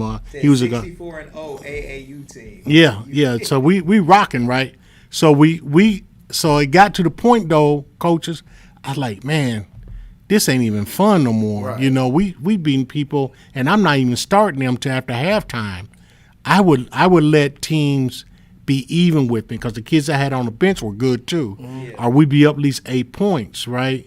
And then I put them in the third quarter, and it'd be like, The horses. phew. Horses run Man, off with the game. hey man, look, we went to Cincinnati one time, right? Let's hear this. We in the hood. And man, they got 6'6", 6'7". They kicking butt down there, man. The AAU coach was kind of famous. You know him, big guy. Darren got to help me anyway. They kicking butt. So they down there, man. The gangsters are at the game. Yeah. And they betting money like in Florida, Atlanta, somewhere. Yeah. So we come up in the gym. We beat the first two teams. They said, man, these Negroes from Dayton, man, they got some hoopers. So you gotta make that the title. So it's about 50, 60 people in the gym. We had I think we was at Withrow. Yeah. We was at Woodward. Yeah. Man, they get the word out on the street. They go get a couple more studs. They come in there for I said, man, these kids ain't played all day. I said, don't. He said, Coach, you got a problem with them playing? I said, no, man, we ain't scared of nobody. You know, I said, you can only put 5 of them out there like me. Yeah. So let's go. Talk Yeah. So- Talk, Coach. Like this. That's a boy. I did my crew just like that. I never will forget it. I put my hands together just like this. I said, let me tell you something. They're challenging your manhood here. Right. You know. And I said, y'all go out here and handle business. Man, we went out there and kicked that butt. By 30. And by Pat 30. Eugene said by 30. You know, but hey man, when the gym got empty again, when we got to the championship game, they was like, man, them niggas from Dayton about to play. Excuse me. The gym got packed, man. Yeah. So I said, I don't know how I'm gonna top this. So 2 weeks later, they got this big tournament, so they invite me down. Yeah. So, and we got to play upper division. Oh wow. You know, Daquan them in the 9th grade. Right. So I called my buddy over in Indiana, man, because by this time I done made allegiance with the Speece. Speece, Yeah. Okay. So- That's a story. So I come in the gym. I made him walk in on purpose in the line. Mike Conley, Darren, Sane. That shit Not got Greg, not Big Greg. that shit got Daquan, Aaron, Greg Oden. Greg Oden. Look at you. That's legendary. That's legendary, Coach. The director said, you want the trophy now, or do you want to play? I said, no, man, we ain't that good. Right. We ain't that good. So we played, kicked that butt, man. I didn't have to pay for another AAU tournament ever. We got an automatic invite. Right. And then with that marriage with the Indy, because what happened with Indy was when we was kicking butt, I took Daquan and them over in Indiana. I heard about Greg Oden and Mike Conley now. Right. I said, we'll play them. Man, we couldn't get the ball up the court. Right. They was taking it, and then I'm like, man. So I'm mad. I'm fussing, daring them out. The coach said, Coach, what you upset about? I said, man, y'all just kicked our butt. He said, Coach, we beat everybody by 50. We beat y'all by 30. So I didn't feel as bad then. Right. Right. So he said, Coach, I really like a couple of your kids. I said, Coach, I like all your kids. Right. So he said, why don't we make a line? I said, why don't you come to Dayton, and I'll get a gym, and then we'll play. Because I said, because Daquan had left. He had to get back to Dayton. I said, you come to Dayton, and then I said, I got a kid named Daquan Cookman. I said, he's special. Yeah. He said, man, I hear that all the time. I said, Coach, I'm going to tell you right now, this kid is special. Yeah. He said, man, I don't need another guard. I said, Coach, he's 6'6". Yeah. He's special. He said, all right, Coach. So they came. Wow. They came over to Give me. a word alone They came. that They you know came. that they're- They came. Yeah. Sorry. So he says, I invited another team so we can have a round robin. Yeah. So they played the other team. Then Daquan finally come in the gym when we play. Probably 3 minutes in the game, he took a jersey off the back of one of his kids and threw it and gave it to Daquan. He said, Coach, I'll take him, and him. He said, you can have the rest of my teams. I'll go west, you go east, and we both won AAU tournaments that year. Oh, So my that was God. the birth of the Dayton Airman Speaks connection, and we did that for the next 3 years. And then if they weren't playing, I would pick up Olden and them, and vice versa. And my kid got a chance to see the world, Right. and their kids got a chance to see the world. His bottom half didn't always have to sit the bench, and stuff. And I think out of all our kids, all of them went to school playing football or basketball, doing something, So That is it was great, but outstanding, it took bro. Daquan. I think that the first 6 shots Daquan hit all went in. He said, I ain't got to see no more. You know what's something that was real interesting about my God. what Pooh said when he got here? What was that? He said that all the drills that he sees kids doing now, he never had to work on Right. any of No, those no. things. He said he was a natural talent. He was a natural. He said it was just all natural. He was tall and he had coordination. Well, see, Daquan's father, what people don't know, was a good athlete. Yeah. And his mother was a good athlete. And then Daquan grew up with 2 uncles that could play. Yeah. Wow. And they used to take him to Westwood and beat him to death. Right. So what Daquan could do in the 7th and 8th grade, I asked for his birth certificate. Right. Because when he was in 7th grade, he killed me in that championship game because he hit about 3 threes from the corner and never broke a sweat. Right. And I kept telling, I said, pal, I told Darren him, I said, who in the hell is this kid, man? Yeah. He said, oh, that's Pooh, but he can't never play because he stay in trouble. Because Daquan's mother, if Daquan got in trouble, she locked him down like 2 weeks at a time. Yep. Yeah. He couldn't go nowhere. So I knew how to fix that problem. He'd start living with me. Yeah. You don't get no trouble around here. We can't go play. Right. So I had at one time Darren, Aaron, Tony, all those guys stayed with us, man. And my wife, bless her heart, let me give a shout out to my wife, because if it wasn't for her, man, cooking those meals, cussing them out, they staying up all night running through that big old house we got. And 39 years in November, right? yeah. So she, Research. yeah. Research P. Yeah. Like he really got married in like 1982. I was like, man, like that's a long and I've been fortunate, man. I've been blessed because all my athletes, I truly believe this, love my wife, man. Yeah. They love them some Miss Powell, man. And Daquan did some things when he was able to do it that he didn't have to do, and that we didn't ask him for, but because he considers his second parents, man, that he was very generous to us and getting tickets and going any place we wanted to go to see a game. He made sure that we could get there. Yeah, and for instance, he kind of spoke to that. Like, what ways did you kind of still guide him when it went from, after high school? Because a lot of people think that, like, once you mentoring a child, like, once they leave the nest, nah, because, like, we're always connected to them. Well, so. With Daquan and Oldens and folks, man, everybody want to touch him. Mm-hmm. And, everybody want a part of him. And Daquan is probably one of the most generous young men you ever want to meet. Would you say generous to a fault? Yeah, no question, to a fault. And there's two things that could be a downfall with him. His generosity, and I'm just going to say it, gentlemen, get ready. Pussy undefeated. and that's to all of them that I coach. Yeah. That's to all of them, to every young man. And when you get in a position like that, it's coming from every direction. Yeah. Like the PJ Washington story. Oh, man. Yeah. Oh, man, it's crazy. And like I said, you don't see the diamond man and the suit man till you get to a certain level. Mm-hmm. The car man till you get to a certain level. Yeah. And they all trying to convince you got to have this or that. But he's done some smart things, so I'm proud of him. But he was always one that would sit down and listen, though. Daquan didn't give me no problems. He didn't give me no brother checked in, bro. He said, LOL, undefeated. Coach, all right, so now we know that we got Pooh done came to Dunbar. Yeah. What's it like that first year? We know that we special at this point. You already now did the we kind speech of like connection. mapping out the road to start winning some championships. Let's go to Pooh actually won it his senior year. Year. So let's go to that season right there.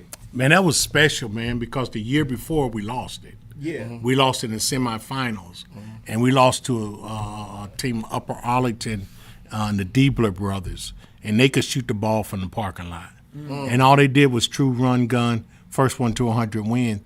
And I remember practicing, man, and putting 7 people out there on offense to emulate Upper Sandusky because everybody could shoot.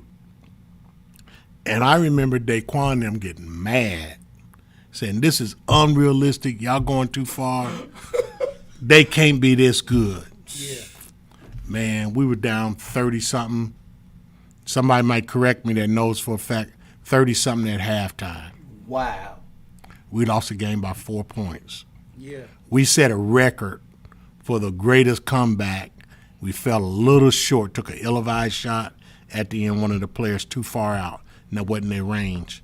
But, how do you get your kids to dig from out of something like that? Man, you just say, hey, here's a good thing. Y'all got it tomorrow. Here's the bad thing for the seniors. That's it.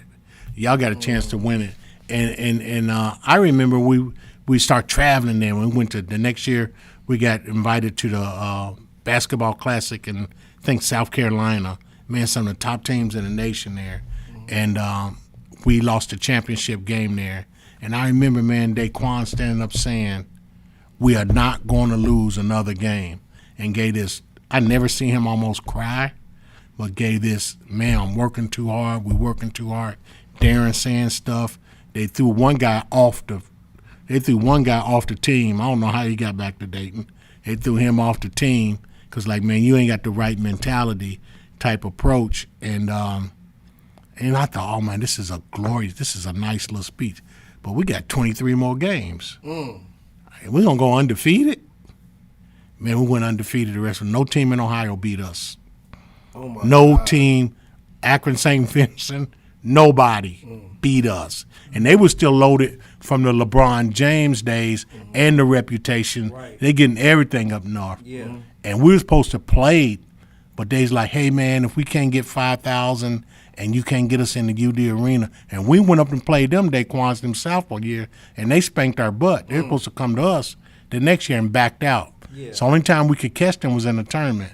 And I'll never forget that speech. I'm not going to repeat it. I'll let Darren and them talk about it one day. But that speech right there, I took a baseball bat into the locker room. Yeah. Come on, You might as well let us tell it. It's your life story. It's your life story to tell. I said, those bees can't run no more. Yeah. I said, we got them right here. And I took that bat and hit against the locker. I said, we about to beat that A. Yeah. And we beat that A. We beat them 20-something. Look it up. We beat them. We beat them bad. Said they can't run no more. Can't run and hide no more. Because we eventually got them on the court, and we beat it. And then and that game, that championship set the stage because the next good recruiting class came to Dunbar. And they still had an Aaron Pogue. And by that time, I picked up Anthony Olden, Greg Olden's little brother, who was 6'9", 245. Aaron Pogue was 6'9", 255. Yeah. So we had two Twin beasts towers in the middle. And we had Josh Benson, who was 6'10", went on to UD. Yeah. Come on. Yeah. You know, Chris Wright was running the show that year. Trotwood was doing well. Yeah. And we sold out UD Arena that night also, and we lost by 3 points, and we lost the next game. Coach called a meeting. Norris Cole and Aaron wasn't getting along, and told them to work. Left them in the locked them in the office. Told them to work it out. We didn't lose another game. Coach, when y'all finally won that championship, Coach, put your ring up real quick in the camera, bro, for everybody to see one time. Here's a couple of them. We got 4 of them. Hey, That's balling, Coach. Yeah, Let me ask you, bro. So, you guys finally won the championship, man. You guys that got right there to the mountaintop, couldn't get over. When you guys finally won, bro, take us to those moments. Like after you finally seen the clock hit 0 and y'all had won the championship, what was going through your mind, bro? Well, before the zeros, man, you realize we about to do it because, you know, you're up 15-30 or whatever. Forget the score. It don't, you know, it goes like, oh, man, I'm just sort of. But for me, I felt a different feeling because I never really seen Darren and appreciated my own sons play because I was too busy coaching. That make any sense. And for me to really understand how well him and some of the kids I was really close to played, I would have to go home and watch a film and didn't realize that he made that pass or didn't realize he scored 10 points that night. You know, and so it was then I was like, my child is about to take another step. It was different from my oldest son who went on to play football at Bowling Green and stuff. And he was a one-sport athlete versus a three-sport athlete kid, and he was the last one. Man, and it's going to happen to you, that knot going to get in your stomach, you know, and it turned, and I just swole up. Coach Pullen said, look, I'm going to pull Darren out last. I said, okay, well, you take him out, make sure everybody play. He said, I want you to go out there half court and get him. And I never thought, because he said, this is going to be a moment you're going to cherish the rest of your life. Yeah, that's nice. And then after that, he made me go to the press conference and talk about the team because he told them, look, I'm going to let you talk to the architect of this team because he's the one that changed it around for the future of Dunbar. And he said, all I had to do was coach. Man. And then I handled the final interview. So it was you know. I'm just sitting there thinking about that moment of walking up there. Oh, man. Your son. And then like the part I love about the most is like you so interested in the game that you ain't even. No, you know, because they had to get on me about taking him. They had to get on me about taking him out so much. Because I would take him and I had to learn by his junior year to quit coaching him, coach the team. Yeah.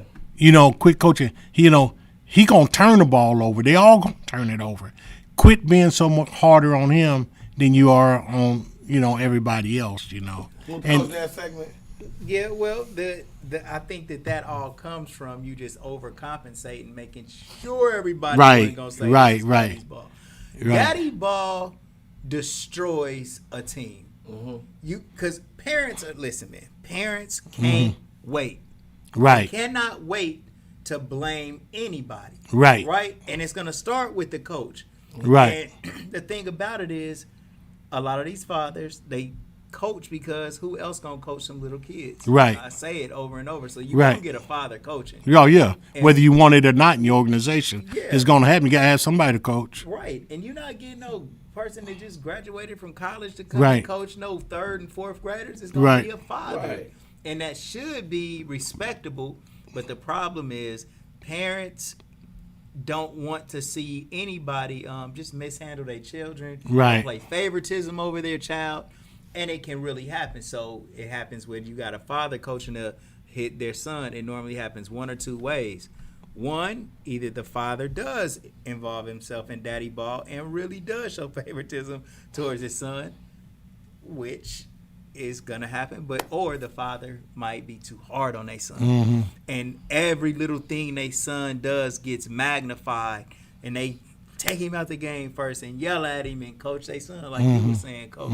You know, man, how was it coaching your son? A lot of times I hear fathers say it puts a lot of strain on their relationship off the court, like. Man, you know, and I wish Darren was here. He could talk Yeah. on this part. Well, he is. Yeah. He's watching everything. Okay, but you know, he wasn't hard to coach. This is my oldest son that was hard to coach Yeah. because he was a class clown, but he was bigger and he was stronger and he was cerebral. He could think the game, Yeah. but he clowned all the time. Right. And but he would back it up. He was one of those kids that would back it up. Then I had another son named Nathan, and he was quiet. All my kids made all city, all area, so I was always proud of that, you know. But in Darren's case, Legendary. he was easy because he was a more advanced. He grew up under his brothers. They beat the hell out of him to a certain age. Yeah. They wouldn't let him win. Even playing basketball on their knees in the basement, they wouldn't let him score. Yeah. He'd be crying. My wife go down, y'all let him score. Nah, Mom, we can't do that. Yeah. You know, he got to work hard. So, you know, but he was always easy to coach, and he didn't complain. Yeah. You know, now he was a natural leader as far as he wanted to win, but there's only one incident I had with him, and he got smart with a coach, and I'm the assistant coach his sophomore year, and the coach said, don't do such and such. He did it anyway. Coach said, Powell, blah, blah, blah, blah, blah. He acted nonchalant, did it anyway. I said, what is your problem today? I said, didn't he tell you not to do such and such? Man, when I tell you that thing is undefeated, and y'all know what I'm talking about, it was about that era of their life. Yeah. So he had a newfound manhood, right? Yeah. Right. So he buffed up at me, man. Did it? Oh, man, he stuck his chest up and stepped back on me, man. What? I was man, Never in my life out there I'm ever gonna go through that. man, I grabbed him so quick, man. Hey, man, I was on top of him, and I was choking. He said, this day, he didn't know I was so fast. I grabbed him, I was choking him. Daquan was like, Coach, don't kill him. Coach, get off on him, Coach, get off on him. Man, he jumped up, crying, one tear, walked home from Dunbar in the snow, you know. Yeah. He got home, you know, my wife's like, we got to talk. I said, we ain't got to talk about a damn thing. Right. I said, ain't no 15, 16-year-old boy. He said he let you in. Yeah. I said, ain't no. Now he got 5 boys, so I'm waiting to see. Yeah. But what he tells me about his 5 boys, I'm getting ready. I'm gonna be ready for him. Yeah. I said, okay.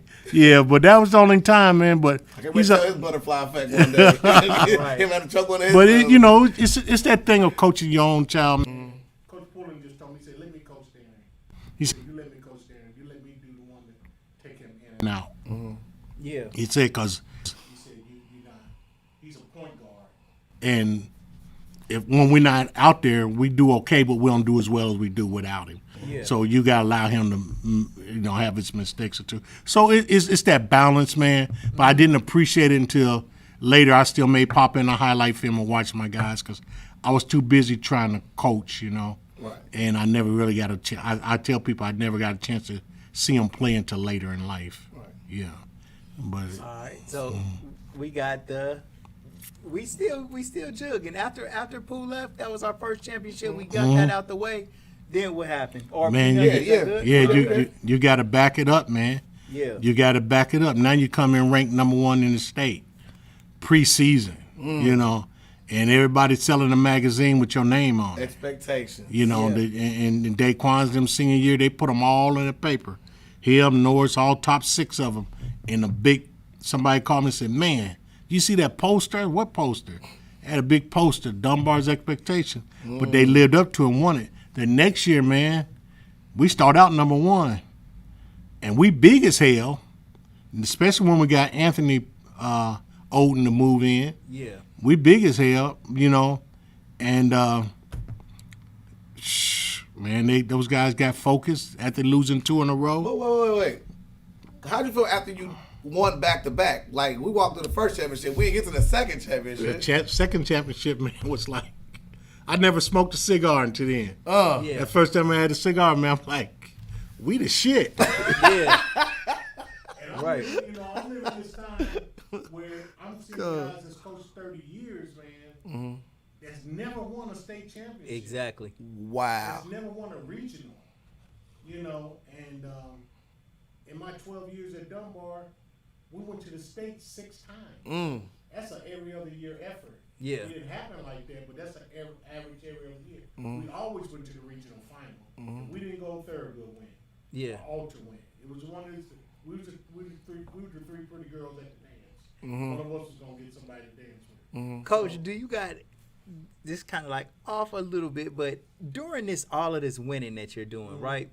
Do you got any superstitions that you go through where you feel like it's little stuff that you want to do before every game because when you won your championships or y'all won a tough match, you felt like you did this first? Like a lot of coaches got that. thing. If y'all did things in a One certain. thing I remember, not me personally, but for the team was my oldest son had to come in and say the prayer.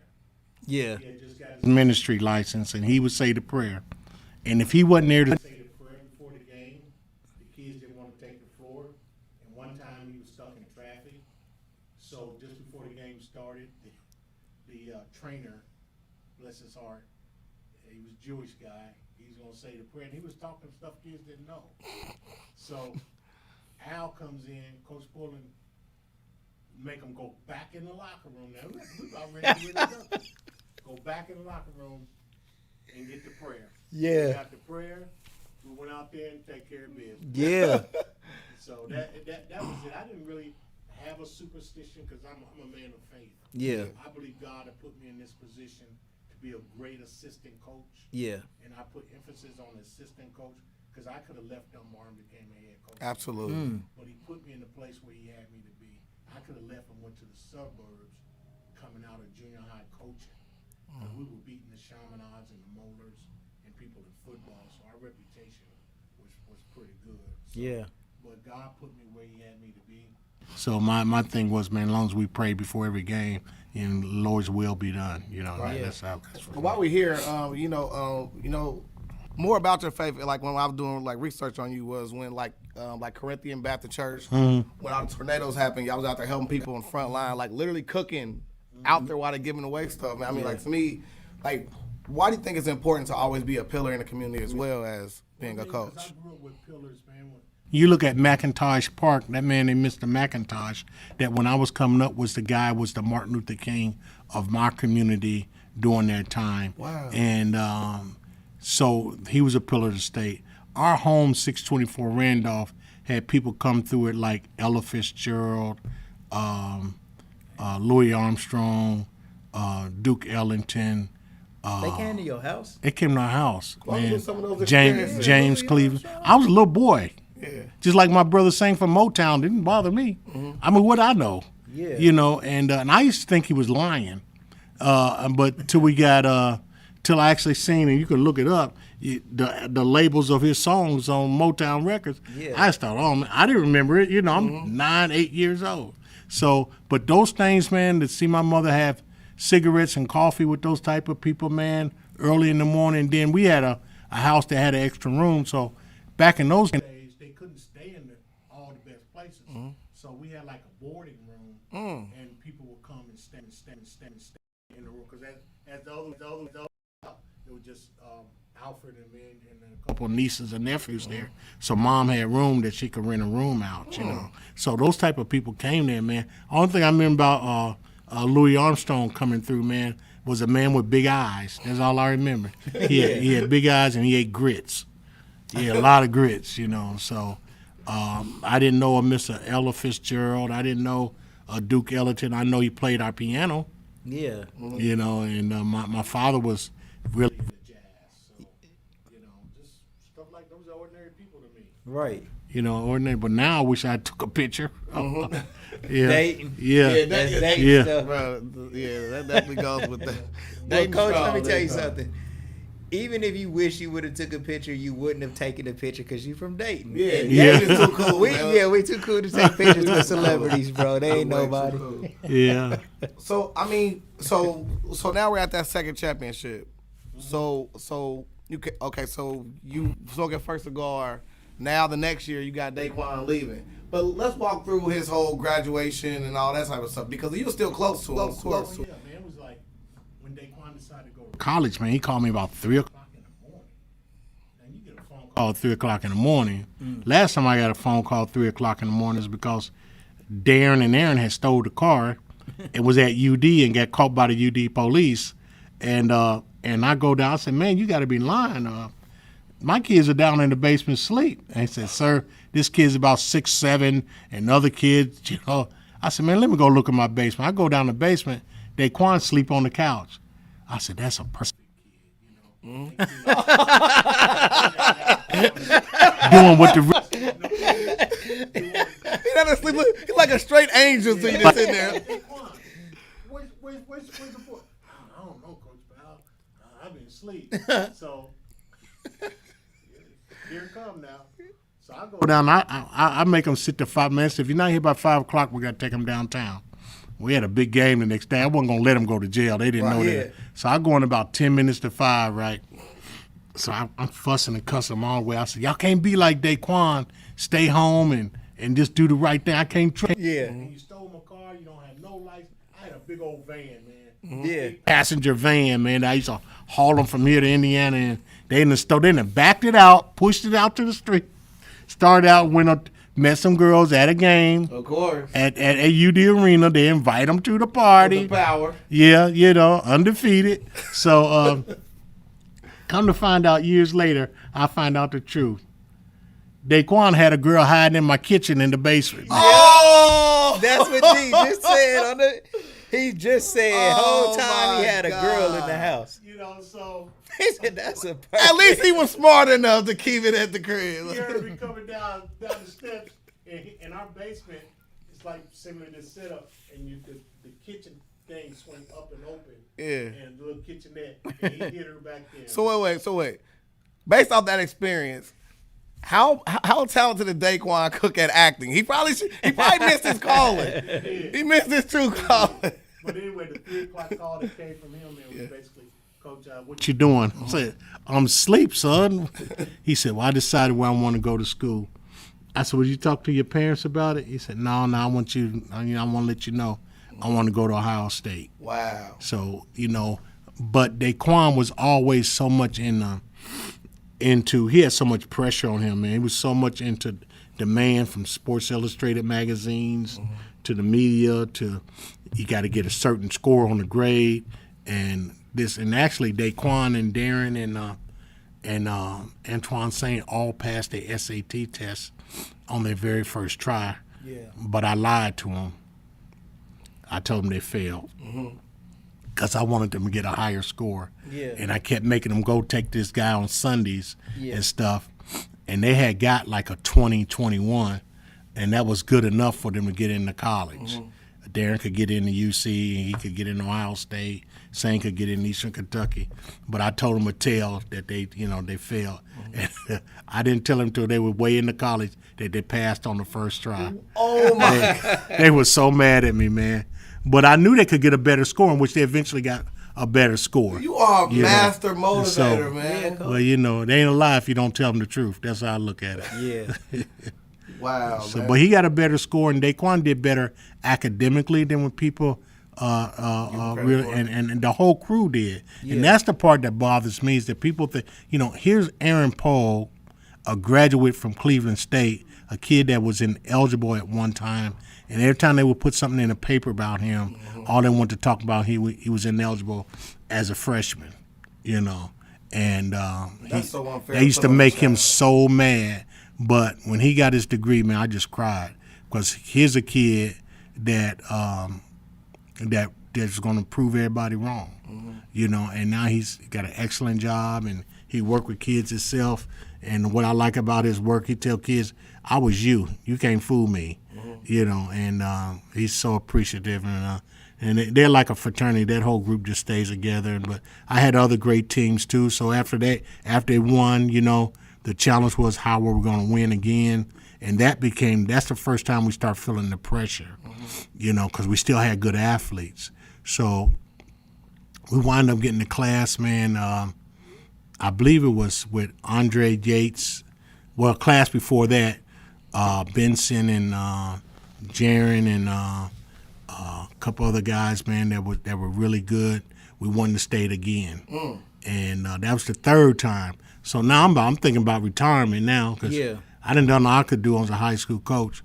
But man, Teddy Hawkins checked in to Dunbar, Akbar, Yates checked in, and then AJ came later. AJ came later because AJ's freshman year was the last time we had won the state. Right. But when so Teddy and them sophomore year, we won the state. Yeah.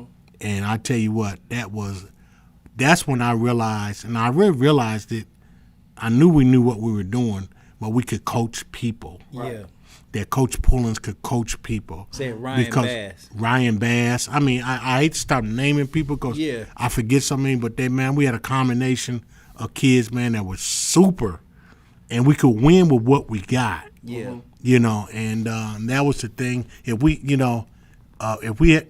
had to zone you, we would zone you. We didn't take Coach Pullins will work just as hard on man defense and zone defense. And then everything. He didn't just say, hey, we black, we athletic, and we're a man team. You got to teach your kids how to play zone, too. Yeah. Because you're going to get in foul trouble, and other teams may not be a great shooting team, and this could help you from a defense and coaching point of view. Yeah. It's no pride. It's no bad thing to play zone. And so, when we got Ryan Bass in there, man, I remember being at the state. We wasn't number one. We played a team out of Cleveland, and man, we were down 20. Somebody correct me. We was down 17-20 at half. We came out in the second half, scored the first 15 points. Right.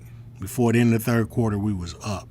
Never looked back. It's Cleveland St. Joseph, I think it was.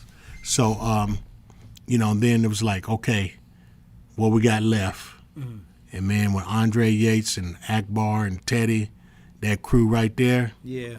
Now, they 28-0. Yeah. Now, the teams talk about who's the best of my state championship teams. Yeah. 28-0 is 28-0. Right. Yeah. But the schedule wasn't as challenging as the schedule, Daquan being the number one player and Aaron being the number one big man. We had to play Indiana's. We had to play Greg Oldham. Yeah. We had to play the big dog. So we played 3 top 10 teams their senior year. So they went like 26-3 and won the state, or 26-2 and won the state. And so it was. I say, hey man, this is how you interpret it. But that 28-0 team was a fun team, man. We had Jeter. We were just loaded, man. We were special. And Andre Yates, hey, man, if I ain't never told you, man, I love you. Wow. You are a super person. Wow. And work ethic, he did it. Right, yeah. And he was the key. When Coach Pullins called me and said, man, Teddy and them said Andre Yates is coming, I said, Coach, we're going to be undefeated, and we're going to win the state championship. He said, you think so? I said, man, that's all we needed was that one more piece. Yeah. Now, we would have got there. I don't know if we would have undefeated, but he was, hey, man. Yeah. He was a different level. Strong, could play, man. Yeah. I mean, this kid could play. He transferred to Dunbar? Yeah, he started out at Dunbar. Okay. And then he got recruited to Trotwood, and he had a brother that was a good athlete, football player. Okay. So his mother that was out in Trotwood, and then by his senior year, he was like, I want to go back home. Yeah. So they moved and came back. the rest was history, man. And he said something that was, he said with his brothers and with God's help, he knew that we could do it. And I'll never forget that phrase, man. He was another kid that put that faith into his works. Yeah. And that's why he's so special to me. Yeah. You know, he's so special to me, man. So I want to hear about like one of your legendary mistakes. Have you ever made a mistake that you like you look back and say, man, like that was one of my biggest mistakes that like you ever made? Man, I really wouldn't say that. I remember, I would say some things in life that, if, you know, I just saw this show that's starting to come on that says, you know, if things were different, like Ordinary Joe or something. Man, I wish that the opportunity in life had allowed me to finish college. And I had an opportunity to go coach in Alabama at Alabama State. Yeah. In football. Coach Montgomery had recommended me for a job, and I was going to be recruiting the South, but I didn't want to leave my kids.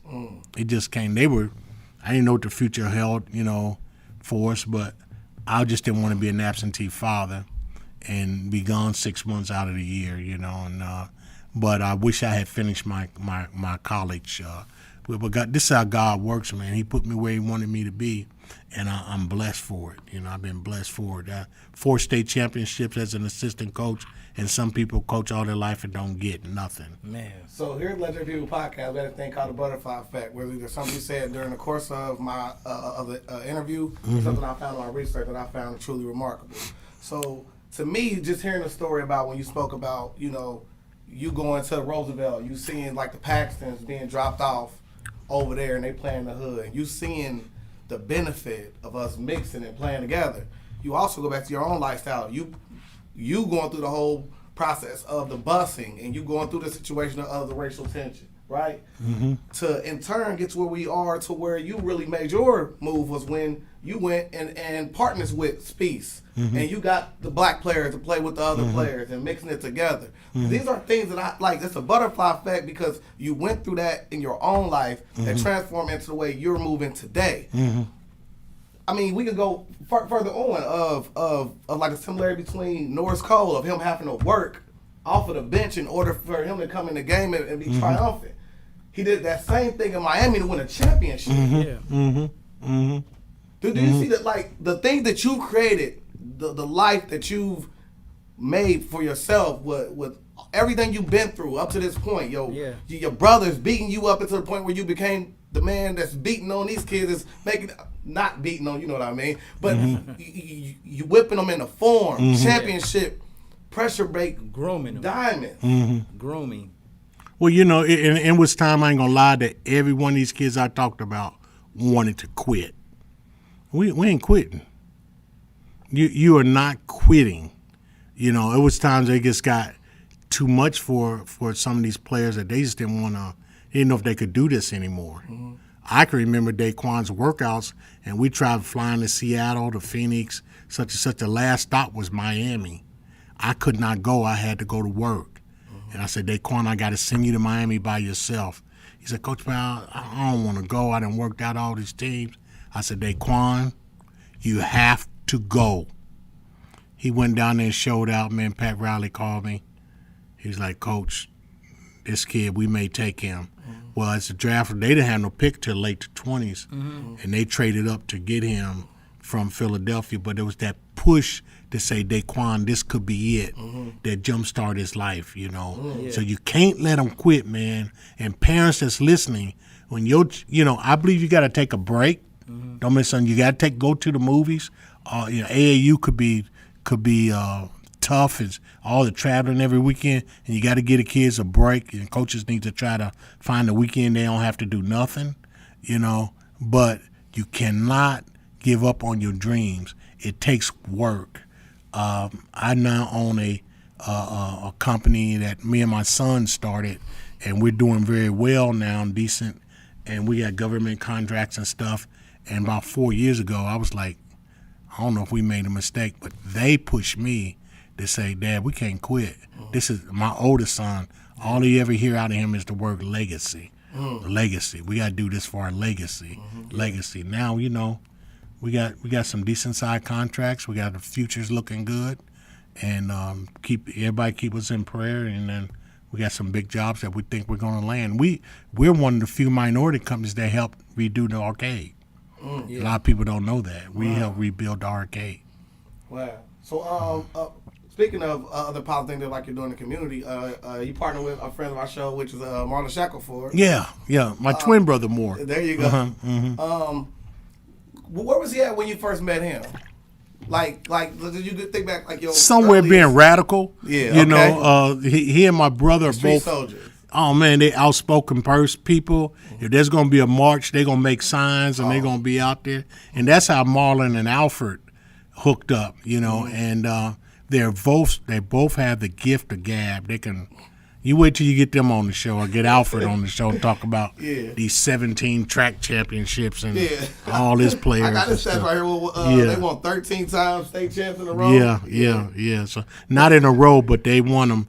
And he's like, I don't have enough fingers for my rings and all this stuff. So anyway, he's known as the real Coach Powell. But him and Shaq hooked up, man, way back in the 80s. And my brother wrote a book called Message in a Bottle. And they both took that and they traveled across the country. And he's an orator. He works about, I say he don't have a real job, but he just go open up his mouth and gets a big check and come back home. Yeah. But he goes all over the world. And took him to South Africa, Uganda, Nigeria, Egypt. And I've never set foot on the continent. He keeps telling me I got to get over there, and I want to. So he's been to California. He's a associate adjunct professor at Stony Brook College in New York, and in Fresno State in California. So I am so proud of him because where everybody in the family could sing, dance, or do something, he can play the piano a little bit, and he's got not the singing voice but the talking voice, and he can really do it. And it's so crazy because in the research of me trying to find stuff about you, I actually found a lot about him as well. And he called you his rock, and it's acronym. It's for right hand, his other side, conscious, and kinship, right? Yeah. Then I look further in there, and I know that like your brother, he's like almost blind 40%, and you're the only one there. So during the time you sitting there coaching all that, you still making time to nurture your brother, to hear him doing all that great stuff. That's another butterfly effect within itself, man. We both have lost our sight temporarily due to diabetes, and I tell people you got to take care of yourself, man, and you got to eat the right things. And our father was a full-blown diabetic, but we wasn't educated in it, and our eyes would lock and we couldn't lose our vision. And so it's happened twice to me and 3 times to him. But ironically, he used to come to the games with a cane and the sunglasses and be hollering out stuff. And people like, oh, you thought you was blind. But God has blessed us. It's temporary, and we're doing the corrective measures to keep this from happening to us. But it's part of our DNA. It's part of our DNA. So, but it's 2 people. It's a lot of people in my life I want to thank, and again, I want to go back to my wife, man. Met her in high school. Well, I actually met her. She was going across the field, and she was going one direction. I was going the other direction. And I turned around, did one of those peeks, and told my brother I was going to marry her one day, and never seen her again until we got to high school. Get out of here! Yeah, so that's how we, that's how that happened. That's legendary. But she's blessed me with wonderful children, and she's been there with me, and still don't know a football play, but she always cashed all the checks. So. I know that. So I just want to give a shout out to her, tell her appreciate all she's done. Well, just my observation is, Coach, just to before I give my observation, let me shout out Sheik's. Got the best breakfast in the city. It's such a legendary story. All right, man. best breakfast in the city, you guys. I want to make sure that we going to check out Sheik's. You want to go check out Agnes All Natural Grill downtown on Wayne and 3rd Street. They got great lunch for you. And then if you ever get injured, you want to call my brother Michael Wright, attorney Michael Wright, 937-222-7477. Coach, what I wanted to just give you a shout out to say is I see a lot of grooming out of you, Coach. You know what I mean? It's kind of like when you know that you truly blessed, you take the things that you know and kind of give them to somebody else and pass them on. Like, it wasn't a for sure that Pooh was going to go to the NBA or even Norris Cole or any of those players would get a chance to go to college. I mean, all the players on your AAU team had some type of college scholarship, whether it was football or basketball. That's unheard of, bro. But a lot of that came from your guidance. And I know that a lot of times people don't want to give themselves credit, or they think it really wasn't me or something like that. But it's our job to say, yeah, it was you. Like, your fingerprints was all over that. Yep. And if you would hear how Daquan talked about you, I don't know if you've seen the Daquan Cook interview on here, but the way that he spoke about you was just in such high regards as to how he valued your opinion and how he knew that he was in good hands with you the whole time. And just to be able to groom players like that, to be a part of something so great, to win 4 state championships, man. 4 is the number of balance and structure, you know. Structured things come in 4. We got 4 legs on things that are good, and tables got 4 legs, and chairs, and 4.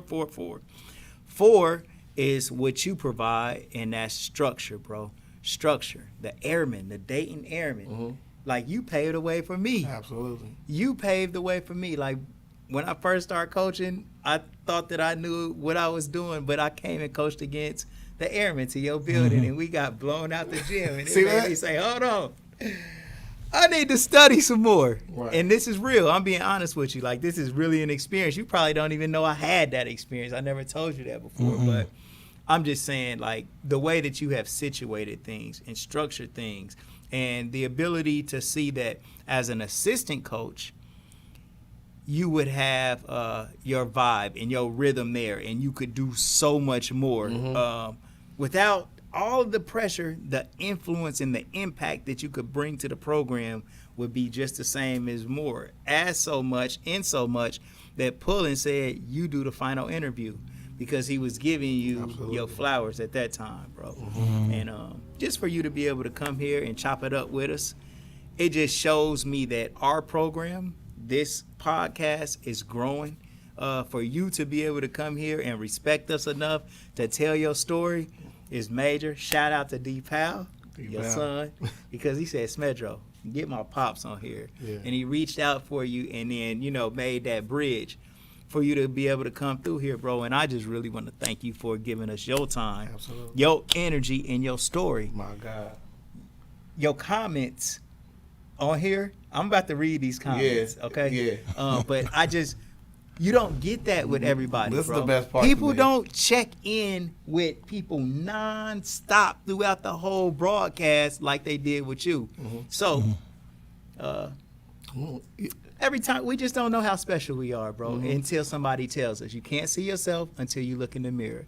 You don't know how great you are until somebody tells you. And people want to hate on each other so much and just figure that you're lucky, but you're not lucky. You're blessed. And it's just our job to finally, for once, tell somebody, like, dude, you great, and you've done great things. Yes. And the humble will be exalted, and the exalted shall be made humble. So you can't say that you're great, but we can. We can. And that's all we here to Well, do man, today. I is to really- say That's that a you bar, great, bro. too. I Real really talk. appreciate that. Thank you, and thank you for everybody that sent in a comment, man. I just try to do my part, you know, and God has given my avenue to do my part, and I just want to give a shout out to the Kings program, the Swish programs, because when the Dayton Airmen came along, we had to start and begin. I know what it took, and I remember pulling you to the side and say, look, man, y'all kicking people's butts after a couple of years, but be humble, because they will turn against you. And they will try to ostracize you and put you out the league, you know. So, you know, and some people that you, man, in your organizations, you got to make sure they stay humble and be humble winners. You ain't got to win every game by 50 points, you know. Just, you don't have to do that, you know, just because you got to have some, just like they say, why'd you keep that kid? Well, my thing was, hell, you got to have somebody to practice against. And he came out, he's working just as hard as anybody else. So, you know, so you got to remember that about your opponents too. You know, we didn't play kids once we were up a certain amount in the second half. They'd be mad. you know, because they want to play. Starters want to keep playing, but you don't kick a man when they're down. Absolutely. That's what I try to leave the impression in my kids is you don't kick a team when they're down. You know, they're defeated. Let's work on some other things. Let's work on this and that. Run the play all the way through. You know. So. Yeah. So, man, let's get some of these legendary comments in the list, man. Some legendary love. You got so many comments Look at on some here, legendary bro. love, man. I'm gonna try my best to. I'm trying to click. You got 83 comments. Oh, my my God. Yet another record for Coach. Bro, every time you come around, records get broke, bro. Broke the Championships record. get won. We He just broke won a the championship record. tonight with you, bro. Hey, shout out to the legendary list, man. Shout out to the legendary list. Let me see this real quick, Coach. So Matter of we fact, got yeah, I'm- Rob Hood said, "Dope show, fellas." D was in here. He was kicking it with us the whole time. He said that of course, he let you win when y'all was battling. Let's see, we lost 3 in a row: Trotwood, Withrow, and Tip, and then that's when you guys start going on your run. Right. You guys had a great recruiting system. Eugene Packnett said that. Yep. Master motivator. You were a master motivator, bro. Second year, y'all beat Upper Sandusky with John Diebler. The 28-0 team was the best. Andre Yates hit the game winner in the state game. Let's see. Oh, With Darren Bird. Darren Bird said he was a part of the butterfly effect. There we go. Yeah, that's my guys. There we go. Number 1 rule in the house: finish what you start, no quitting. You got a whooping for quitting. Yeah. Checkers. You see any more over there? But because like they're running constantly, Yeah. cascading each other, so Yeah, you win they about 10 do. at a time. But yeah, you definitely got the record for the most. So we better look back at the other ones at the end. So that's why it's important to stay to the end, so you can get your legendary comments listed in the list. So Right. yeah, so man, I mean, this is another legendary one, man. Like I cannot believe, like, so to me, you are unequivocally a first ballot Hall of Fame legend, man. Which I am in the Hall of Fame, not to brag or nothing, but the local Hall of Fame, Football Coaches Hall of Fame. I was installed in that about 10 years ago. My twin brother and I both, so we as assistant coaches in the public system, we're in the Miami Valley Hall of Fame football coaches. Speaking of which, they also did a documentary with the football program, and they did it at the Neon Theater. Were you in that film as well? Yeah, I was in that film. I was clowning a little bit. Yeah. But that was a great thing. I think that the young coaches brought to the table and following some kids, and they're still playing. I think we got a player at Utah State, and one at Iowa State football, and I think another one that took a COVID years finishing up. He came from West Virginia, but I don't know what college he's at right now. But he's finished up. So D. Powell was able to get some people out there before they left the scene. So, and I want to wish Tony good luck at Dunbar basketball coaches, to see kids that come from under us to go on and coach, and to tell me the reason they're coaching is because we had an influence on that. This is great. And like you said, you don't seem like a man that's ready to run off in the sunset yet. So like, what's next for? Well, ironically, 45 years of coaching, I need one more quarter of coaching to get my retirement. Okay. I could retire and take what money I can get, but I want all my little fishing money. I know that. So I've listened to offers, but we'll find something to do. I did take a coaching job 2 or 3 years ago at Walgerman just to kind of prove something. There's like, oh, he can't coach. He washed up. He won because we had talent. I said, okay. So I took a junior high coach, job, and wound up with 7 kids at the end of the season, but we won a championship, go. And then I remember my exit interview. They said, how did you win with 7 kids? And I thought what a silly question. I thought, well, it only takes 5 to be on the court. Right. We just had to play smart. So, Yeah. And those kids now are juniors in high school.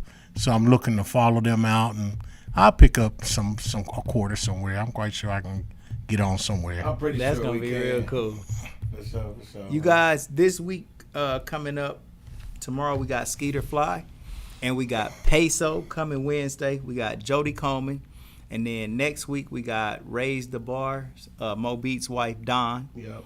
Then that Tuesday, we got. So you gonna make me look at the list too. I can't remember Tuesday, but Wednesday we got Peerless Price. Which is gonna be major. Yeah. And then we got Greg Uloho on Thursday. And then we're gonna wrap it up Friday with Dollar Bill for his birthday. Man. Birthday. Who's ever Tuesday, man, my bad. I'll make sure I tell you guys tomorrow. But we got Peerless Price coming next Wednesday. That's gonna be another real That's big banger. time, and shout outs to him because he caught a winning touchdown against us back in the 80s, Meadowdale, and he was a baller. Yeah. Went on to Tennessee. Yep. Yep. Yep. So, man, you guys, man, y'all keep rocking with us. Like and subscribe to our YouTube channel. Ring the bell notification so you get alerted.